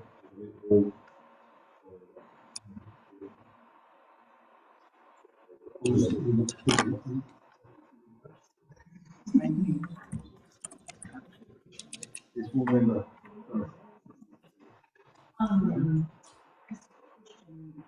Whereabouts with the car parking maybe to make us that first, how that first view? It runs along the side of the ditch. Also, what the current grass? There's a drain, you know, the canal, Woodlands Canal. It's not the full drain, it's a Woodlands Canal. Woodlands drain. Yeah. So the drain is right outside the rec centre. Yeah. Yep. Along the other side of that, between that and the sports field, there'll be a long, skinny car park area. Oh, The vehicles will face the sports fields. right. It's down a bit of slowed down a bit, and then the drainage is put back into the drain. It's about a $300,000 project. It's sort of like extending the rec centre. It's part of it, yeah, it's part of the rec centre, but it's to do with the sports fields, really, or any overflow from the rec centre. Yeah. He talked to the mayor, he went to an event on Sports Park not so long ago, and ended up parking down by the high school, because the sports park was chocker. He walked about a kilometre to the sports park, walking a cycling circuit, because they were parking on their street. So 2 kilometres. Maybe to come on his bike. Now, play rugby, that's the last thing we want to do, I assume. Me? Playing rugby? Like the golden oldies. Oh, should be. So anyway, it's just walking inside is great. Strategies there. Got to work out how we're going to offset it. I have requested the Operations Committee to revisit the account making strategy for Motueka. Whether that happens or not, I don't know. But I won't let it go away. So I've got to do something. We'll have the opportunity to debate that again when it comes up with the RSM. I'm just warning you that we're making there so you can think about it. If you think it's a viable project. Okay, thank you, Councillor. Free Removal Harbour Road, that's the information plan for you. Yes. Through the, Chair, previously this board has had a policy that might have trees cut in place. I want to say 5 trees. What tree?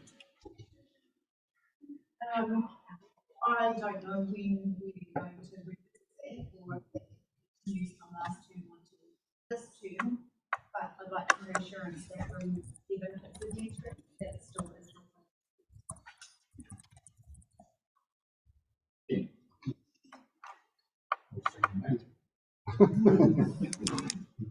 Okay, thank you.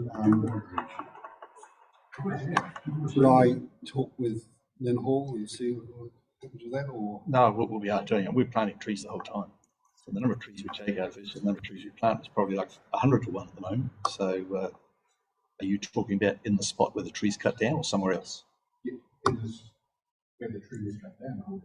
5 trees? A location that's suitable for it, because sometimes those trees are dying. Yeah. And sometimes they're inappropriately placed. So I hear what you say, that we have a planting program that continues on. But I think it's really important that if we're removing a tree, that we can identify what we're replacing with, not part of an ongoing planting project. I'll send an email to them. Action is good. Engagement with TNRI. Brian has already mentioned that we're meeting with Jenna Lee this month to discuss that. We will get back to you after that. Report from councillors. Councillor Murray. I think I've had my turn. I should be cancelled down. No. So in essence, you've got it in front of you in terms of the bits that are, I guess, in front of us at the moment at the time of Friday.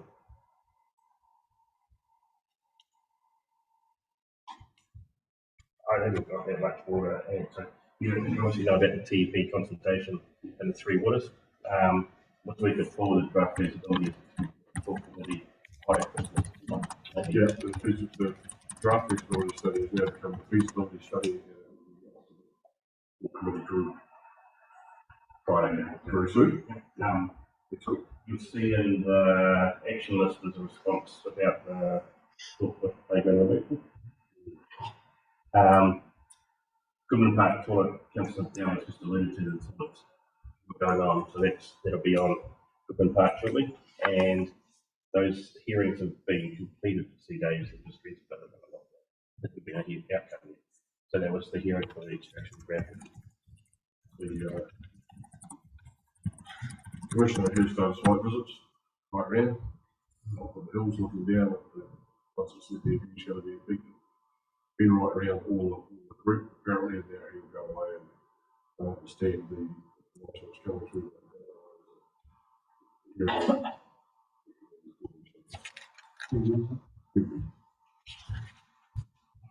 When the decision is made. Okay. Well, thank you for that. I have, sorry. Yeah, sorry, Chair. I just probably want some clarification around the councillors' feedback on this. But you've now got board members delegated to attend all of those committees. Would it not be appropriate for board members to report back what committee they sat on as opposed to just us councillors being into it? This is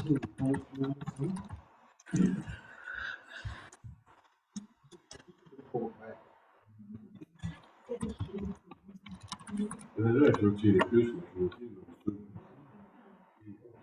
Also, our money is huge, and I know that previously, as a board, you appreciated Councillor Ogilvy's input. But it would be fair to say that some of us have other things in our lives beyond just our almost or being council. And I think that we should share this kind of the workload. Something which is shown yourself. I understand you can appreciate your comments on that.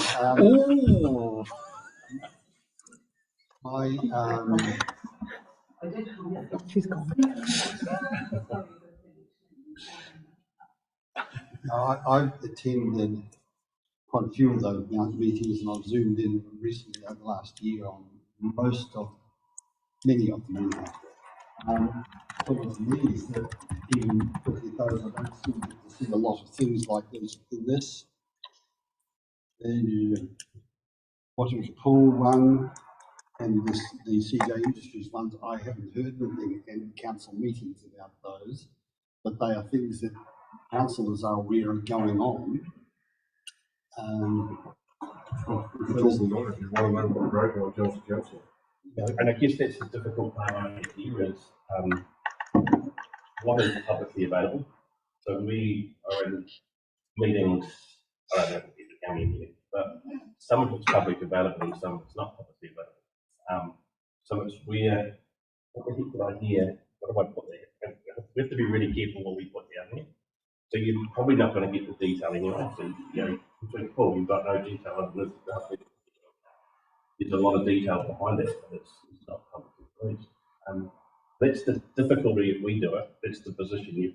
When you asked me, I found you put it down correctly. So, I don't know. Did we get about 4 phone calls a night, Dave? Site visits to different things. It's what you know in the context here of public. So to be the same, you would have had many a phone call from members of the public, but it's not on this report. So that's sort of what you're asking us to do, because everything that's publicly available is in the agenda in the minutes. Well, I had a neighbour stop me on the day and said, "What the hell are you weeding in the side of the road for? The council's supposed to know that." I said, "Really? You wait for the light, go along, mate." He texted me this morning and says, "Where's the mower?" And I said, "Probably halfway back from Manchester's due to the high growth level we've got. I think I'm struggling to keep up, mate. That's why I did my own roadside mowing." Like us, we did ours 2 days ago. That's another. I just. Okay, I'm getting back to the feedback. This is probably asking a bit too much. Therefore, I'm happy to go on. I'm not going to force it.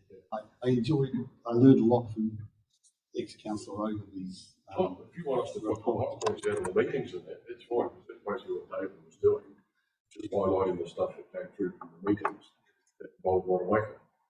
There's no problem to put something together there each month. So, it's no drama. Suggesting is that those of us who do attend meetings by right of being reported write a report on the parts of that that are relevant to the committee. That's fair enough question, so I'm happy to go along with that. Okay, well, fine.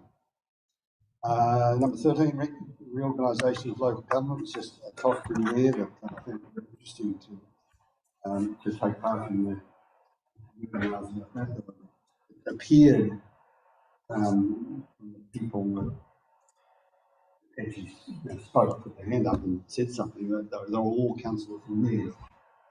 I didn't speak until they got on the topic of, in a breakout room, topic of community board. and I finished up being sort of asking questions of me and so forth. So I was just commenting there that it is an important part of the discussion is the LGNZ going through a lot. It was mentioning, I think. Any questions about that? The Operations Standing Committee. I suppose I'm just pushing the same old thing. You go to these meetings, you have a look at the agendas and particularly stand for the at least. So they're quite pertinent to what we're doing. So the example I just tossed in there just showed how much of the material there is relevant to us here. And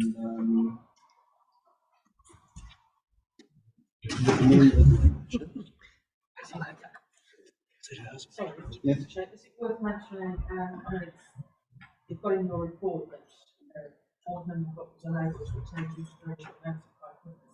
So it's only just been agreed in this meeting that we'll actually. I wrote that in this as a courtesy to the in case it looked like I was attending the operation. That's all I was intending to.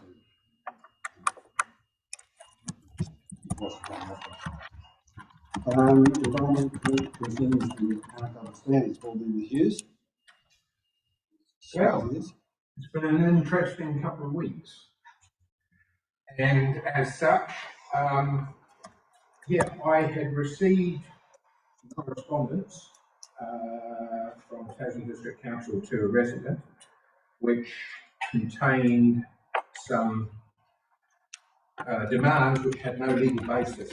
However, since the request was made,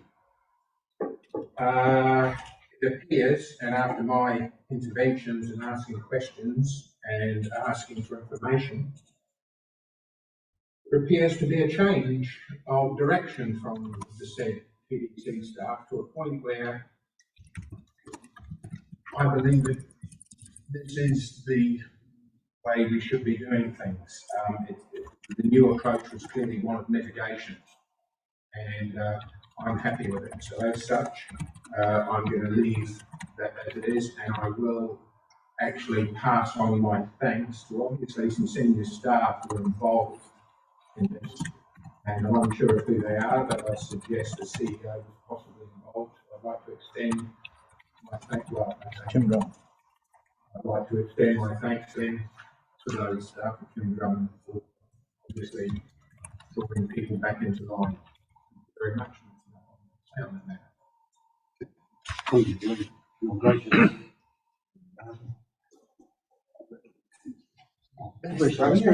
Pleasure that that's been sorted out.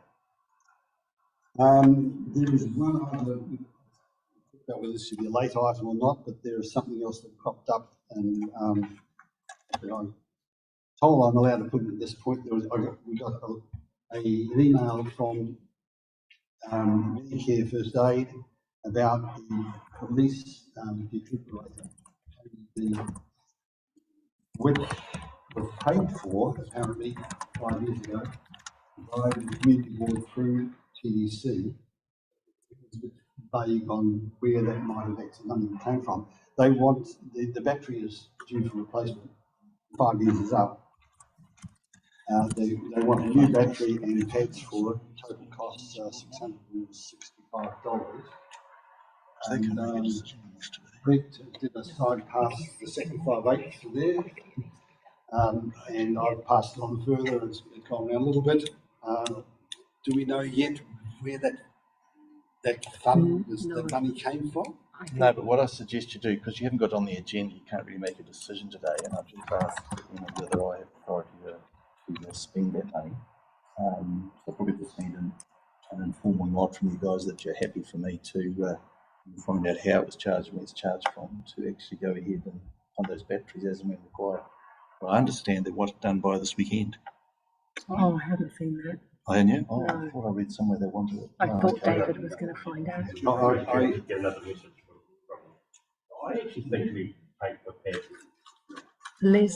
I think we paid for a year and then we paid for 10 an earlier board. Because it was one of the special projects. One of the special projects over there. Yeah. If you're happy with it, I mean, we can confirm the decision at the next meeting that we've gone ahead and done it.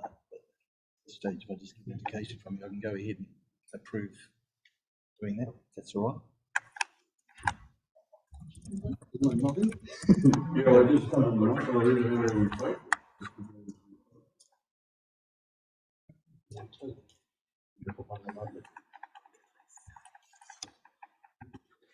It's only the battery for it, isn't it? Yeah, battery and the pads. 530 for the battery, 135 for the pads. 7-year warranty. Okay. If you're happy with that, then I can finalise that, and then you can retrospectively approve it in February. Anyone unhappy, don't worry. Sure, I'm happy because we changed the budget.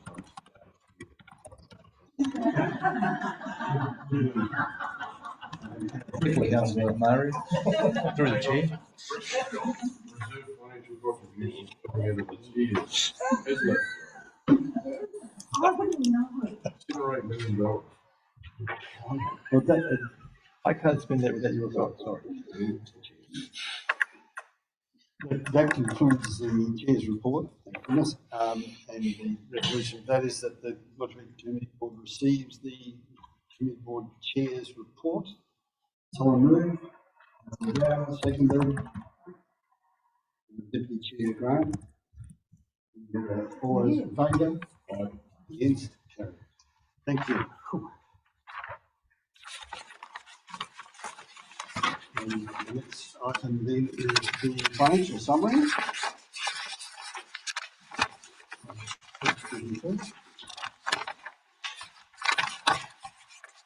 Okay, is there. I know there's one question, so questions. So, Emmett, miscellaneous. I did have a conversation with Councillor Merrill about the budget part. I've spoken to Anne Trevor, who says that she was invoiced the community 5,000. So I'm not sure if anyone can check this, whether that was last year or this year, but I just guess because it says annual budget 0%. Is that was it the same as in the previous year? I'll check.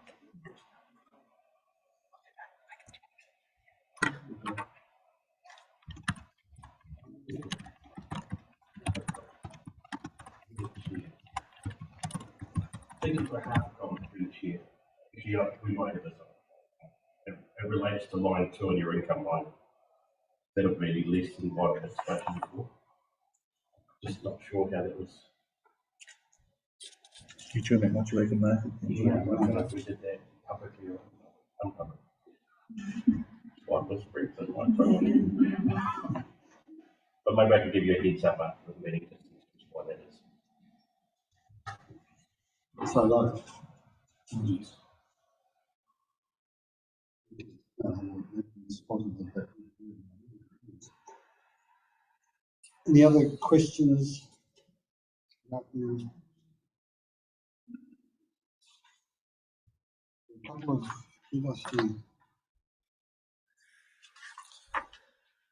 couple of items. I think this is the, they're in special projects list there about why haven't they been, just wait till then.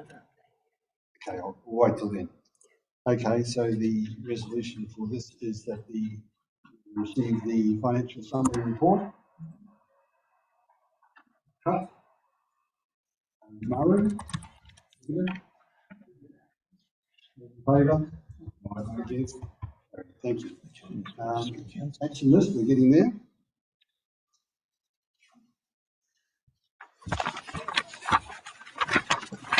Too big one now.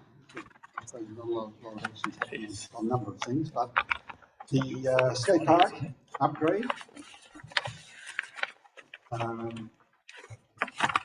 Okay, this has, someone wanted to summarise that, so well, in those who might not be familiar.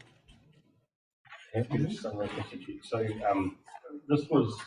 this part of this action list was because his council and youth had a big input at the start, and primarily with board member Tom said, there's been a lot of silence between what happened and planned and where it was going. But you would have seen the newspaper article, so it was $60,000 shy of the project that was designed, that's been applied for. It's gone up, so Lynn said that in, and it's planned to start working Feb 2023.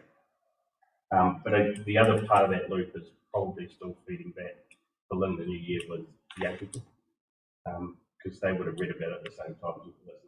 Well, actually, they wouldn't have read the newspaper. But I did flick it to a couple of them. Mr. Chairman, I've got a comment. I've just signed off the first stage of that a couple of days ago to start work on that. So I'm not sure what scope that is, but it's the full scope. No, we're just the first stage until we get the funding for the other 60,000 before we can do the whole thing. Yeah. So to get it underway. Oh, that's the other part for the. So there's going to be soil and material dumped there now. So some of the art, it is valuable soil for the project, because there's an opportunity that could get repurposed after some period with some other user defined jumps and bits and pieces. So from Stafford Drive? It's come from Stafford Drive, is it? Right, okay. That explains it.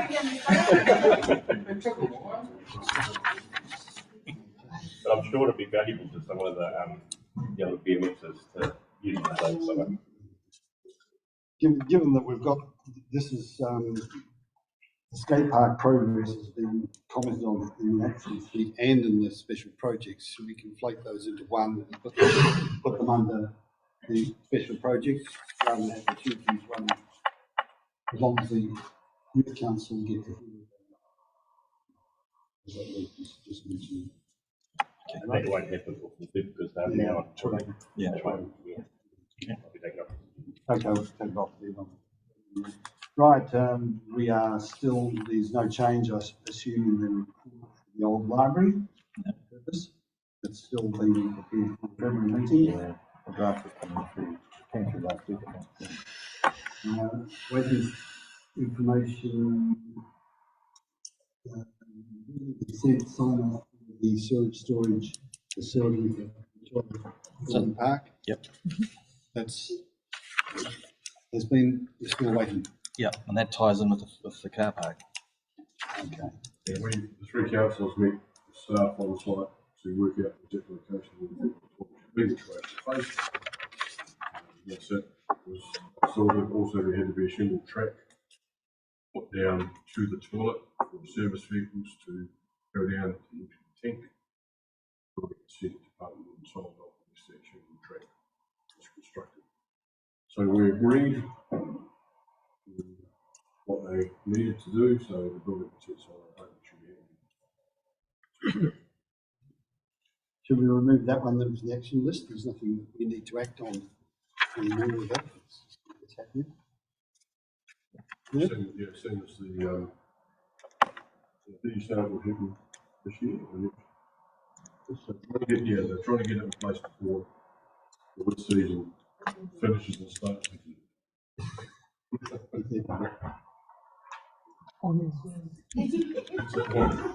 Sunshine for 3 days this week. Make the most of it. Yes. Okay. The Talk Push playground equipment and rubbish bins. They've got down. Yeah, the rubbish bin is done, talked, and now we're moving the repack. The new council be talking about. Come off that one. Yeah, come off. They are talking. Okay, come on. Good. Same as the next one. And the same as the next one, because they come off as well as the same thing. The response to Mr. Hellier's June as well. correspondence, that was done. Yeah.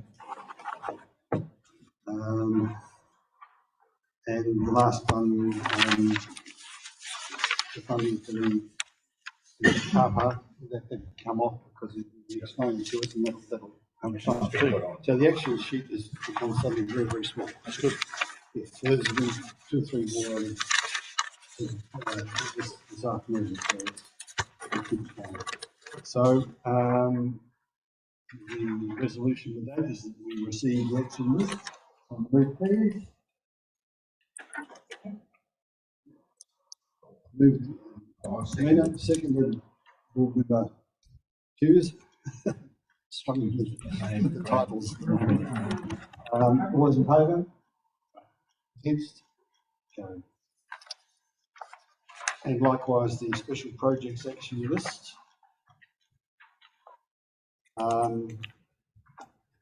Playground update.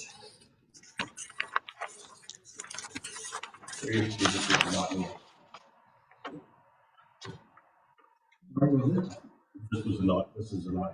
Yeah. I did a little security to the fact that a project that the youth council are working on for over 2.5 years to get something done. They're getting pulled out parts of it. Unsafe, yeah. I did ask the question. Yeah. So, I need to know, because there's a comment here that Melmac do random inspections. Obviously, their inspections can't be able to speak. Once it comes through, it's a year or whatever, and trash is hard. Yet we were told the council was going to get it all paid up, then it was not a door. So I just think whether we're going to uplift the Melmac inspections that are done monthly or whatever it's done. No, it's done weekly. It's not random. Right. So are they being critical of that? That's what I'm asking the question. Is the report that they're Probably not in this situation. Yeah. Should we look at doing that sort of differently? No, I've left that with Richard Hollier to chase up with Nelmac to make sure they do it properly, so that they're not in a situation like this. Yeah. I just wondered whether our criteria was high enough for the Melmac report. When an audit comes through and goes, it's done. I'm not sure whether there was a specific incident that happened that damaged one of the playgrounds and it just turned out to be a situation we couldn't really repair it. It's better to put it down. I know that we've got to replace it every now and again. We painted it with that name. It's raising the rolling, maybe, that's all. Just kidding. And through the chair, will the youth council be advised of the just be explained to them? I don't know.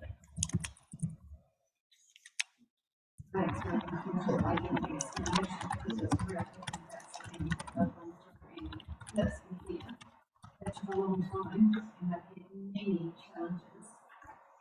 I need to get to this end result. Yeah, okay. Is that something that I should do? Want to get more information, get from them.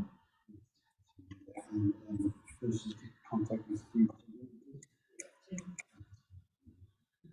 Okay, so actions like I was going to ask if there's any money left over from that, if there's $10,000 for that, is that something that freed up to the It's over the three traffic over the use it for the revenue from the car.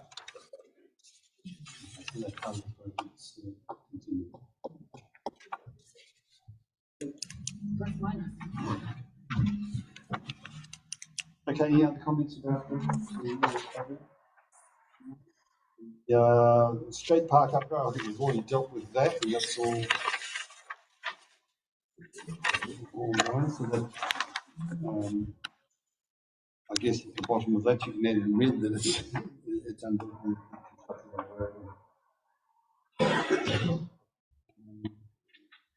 That's down. The overseers of that project is down for board member Hutt, youth council, and councillor Murray. Are you still happy with having those overseers? Yeah. I'm happy to see the funding part, yeah. Yeah. Yeah. But to be fair, yeah. Yeah. Okay. Lynn's doing all the work now with the contractors, so yeah. The next one is the accessibility playground equipment. Next reserve, and that. I heard they're still having trouble with sourcing accessible playground equipment. Quite issues at the moment. Yeah. So that's ongoing. Yeah. The toddler fencing. Did you get some people? No. Awaiting staff information to check with Beryl Wilkes. Is that maybe progress? I did ask her to do something, so I better chase that one up. All right. Okay. That hasn't got an allocated overseer. I think the person pushing for it is Jane Thompson, isn't it? Usually. I think last time you had a bit of a question about whether it was needed from memory. Is that right?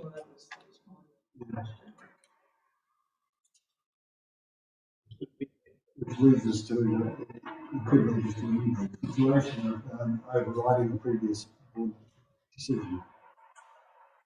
Board Member Hughes, you had your hand up. You still there? I'll just keep quiet at this stage until I've got a bit more information. Okay, Councillor Walker. My understanding through you two was that Johnny had been approached by a few members in the community and it was briefed from what is available at activity. Any of those kind of decisions about the children's safety and we would go out to our community.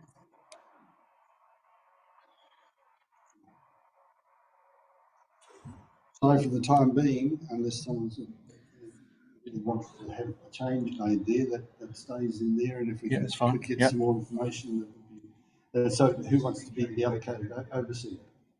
Anyone? Not I, but it doesn't necessarily need to be one.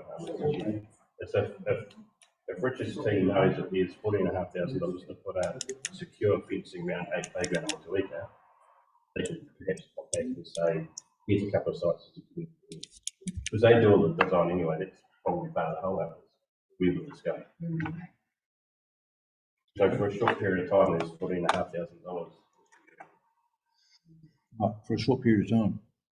Thank you.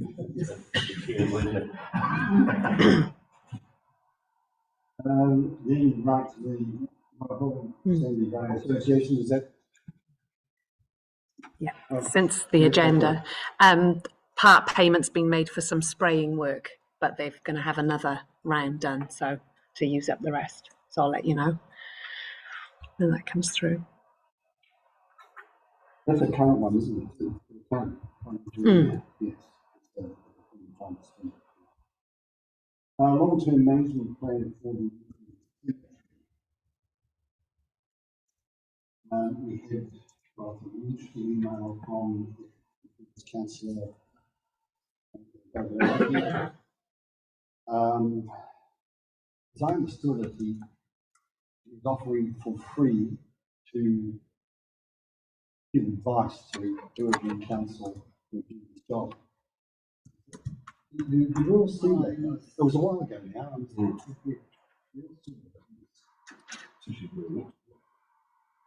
Beryl looks after the centre, doesn't it? She used to. Yeah, she still does, I think, yeah. Has there been discussion in the council and staff about David's offer? No, I can't remember where that ends up. No, that's complete bank, that one. No. Sort of tends to become that for me as well. From memory, I thought this is what you could be really no financial gain. He has been doing that work for a long time. He's often suggested projects and done them. There's like, anyone else? I guess my only how big a scope, like what guidelines is that going to be used? So I hate to see him invest a whole lot of time and energy and come back and figure out what Well, it wasn't, of course, it wasn't $8,000 to develop the landscape. It was $8,000 to develop definitely a management plan. Overall plan of what Yeah. will happen. But again, we do like, it's like the dog park, we went and then we came back and there's no way that the board could sign off or council on doing something like that. So I would hate to see that we did a big, yes, that's fantastic, love the offer, but without some boundaries or guidelines around what that looks like, because potentially it'll come back and be something that's not feasible for the spirit. Yes, that is. Maybe you might need to just have a chat and start over with chair. The seal trees being developed all the time, there's been another bear put on there. If I go down, this is a yes. You know, and maybe you should liaise, see what he's up to, and then chat. You don't have any. Okay, another action report. Been busy Christmas, aren't we? No, you are. Yeah, me, yeah, me.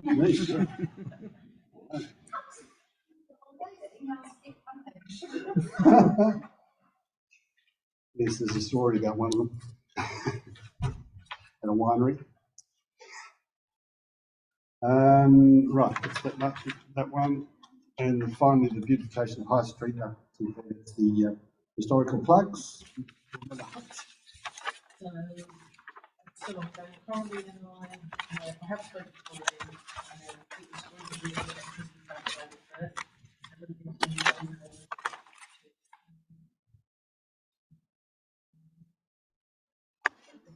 yeah, so, I will give you a report in February's meeting. Is it out? I don't know whether you're aware, but we did have a presentation from a lady at the Polytech. I keep calling it, we're not used to it. Anyway, and they're doing these digital things, and you do a scanner, so when you scan the phone, it brings up all the history of the. Oh, yeah, it's the QR code. Yeah, but she's developed it all. Created some posts that are made out of plastic, recycled plastic and stuff that you buy. So your plaque thing could follow that, and it's done as a Bible. It's quite. We had a fellow from Germany or something that was doing some part of it, someone else, and she's doing it over in Whitewood. At the present time, she's doing that area already. There's no doubt that we can have more. And she showed us because of the inside shows you the house and you walk over. Presentation of Where's the operations committee? I'll just find out for you. yeah. But I think it's very clever technology, and she wants to do the whole district convention. And takes you right, shows you photos of the house back in the 1900s, and probably looking at the house today and the exceptions, and it told you all about this or that. It's brilliant. So as to this, as opposed to something that's attached to a building, we actually use your smartphone.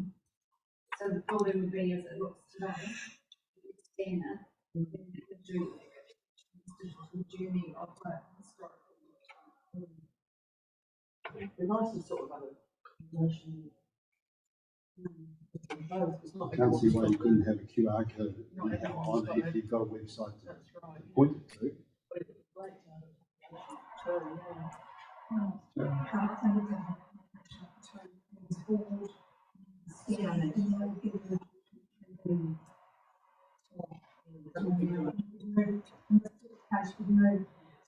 Around.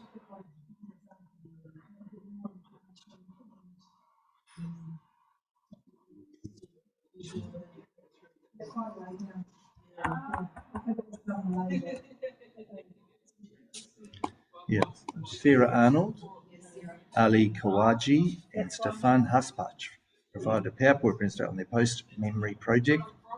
Sarah informed the council she'll be effecting the research for the project. Stefan will be putting the project into physical reality, and Ali will be creating the software. There was discussion and question how the app would work, where the markers would be placed, and what kind of stories would be told.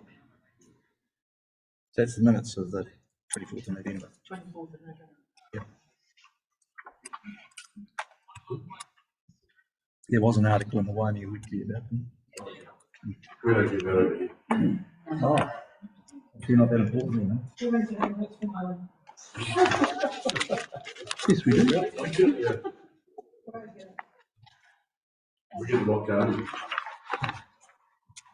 We've got the summary of the funding to date, and Emily, what are Yeah. comments to make about the yellow highlight?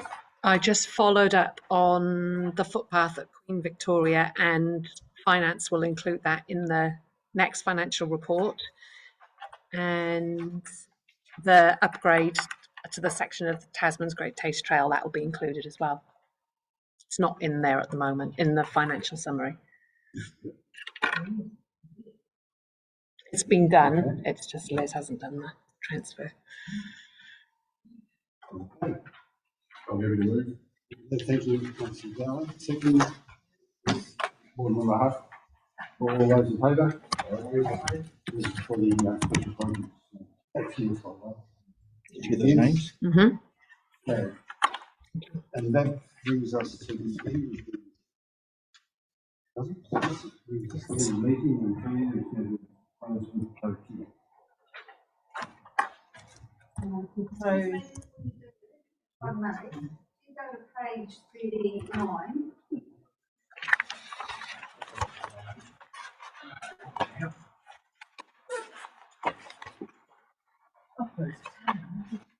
This is my Doug thing. I'm just wondering why it appears on this particular list.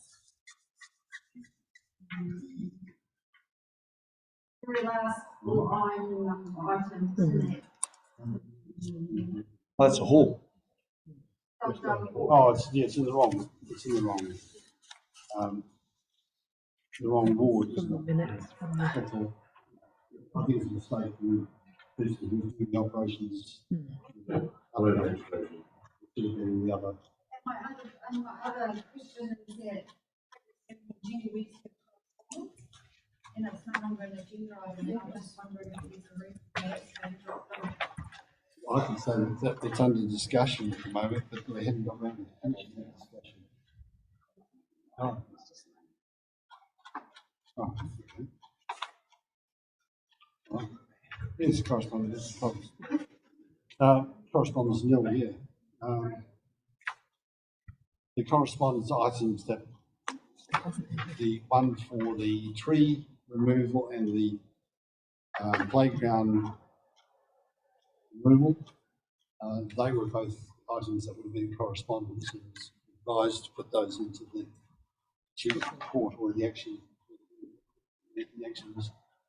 So my question is, why do we not have an agenda item? That's something which I wanted to take up with some senior staff members. But it's still there. It's got nil against it. I think you're referring to a whole lot of other ones that have come in that are not there. No, we didn't get any. Yeah, we didn't get any. We didn't get any correspondence. I'm sorry, but I received emails which came through as correspondence from our community, so this is not transparent as far as I'm concerned for the correspondence that this board has received. What's the date issue? The date time I didn't get to any. close the agenda back. You're talking We about did one have of it the last payments. month either, to be fair, and that put us in the back, and we did do some post-meeting correspondence. Mr. Chairman, can I clarify this? I'm not talking about every email that you get as individuals. This is an emails or messages that come to the community board. That's what the correspondence is One of for. the council was talking about these come to members that we were addressed by the chair and one of the community members. That's the one that we're talking about. And so we've all been CC'd into the replies, and I guess that's what you're asking if they've been CC'd. So if they've been replied to, why would we want to bring them here? Well, they haven't been tabled. So if we don't need to, that's the process. But I suppose that's the question I guess we're everything asking. I used to write, I used to have contact to the I just wonder what the process is, because that's obviously changed from last year.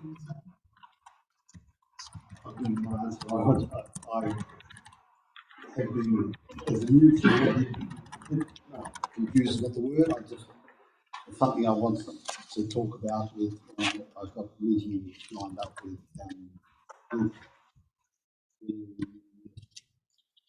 that'll be one part of it, but we have had those conversations about it.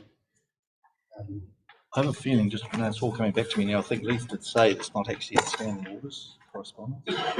You did say that too, yeah. Because it does raise a question, it's only for information, because you can't make any decisions or anything on it if you did have it, but it's not in standing orders, so it does raise a question about what you do with them.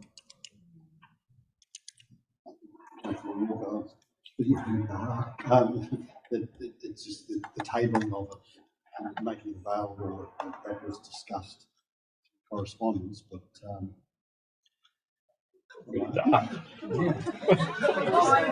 I reckon a few. Mr. Forey, Mr. Forey. 6:30, obviously the lights go out. Like for instance, David Ogilvy's letter was correspondence. It's been mentioned another part of it. It's not tabled anywhere that he wrote a letter to the committee. Right. I think that's just an example that comes into my head. It doesn't involve current people. Can I suggest that you ask Leith to give you some explanation as to the status of correspondence on the agenda? That's one of the 3 or 4 items I've got down. I've listed things that I want to talk about. Okay. Handling correspondence is one. I take a concern, Councillor Walker. I expressed I had some sort of similar concern. I guess I will be talking to Councillor about handling the correspondence. Just a question. So, if the chair writes a letter of support for an organisation that's applying for funding, would you see that appropriate to do a correspondence? You often will get asked for that. I'm just wondering where does the limit go that it's disclosed that this is what is the chair, because it's mostly going to be the chair that does that. What I would suggest that as part of the chair's report. Right. This is what I've written to you. What I've written about. Yeah. Because you're going to get the request a lot of people to ask for a written response. I have responded to from memory it's been a while. But that's why a few items we put on there as advised amongst the chair's report.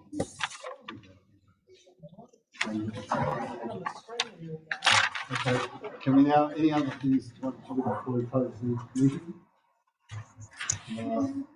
I think it's clear.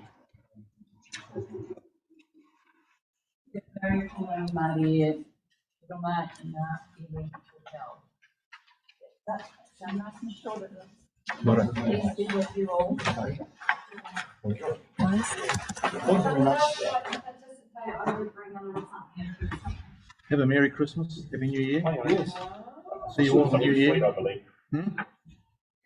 Is it your birthday, Mr. Gibby?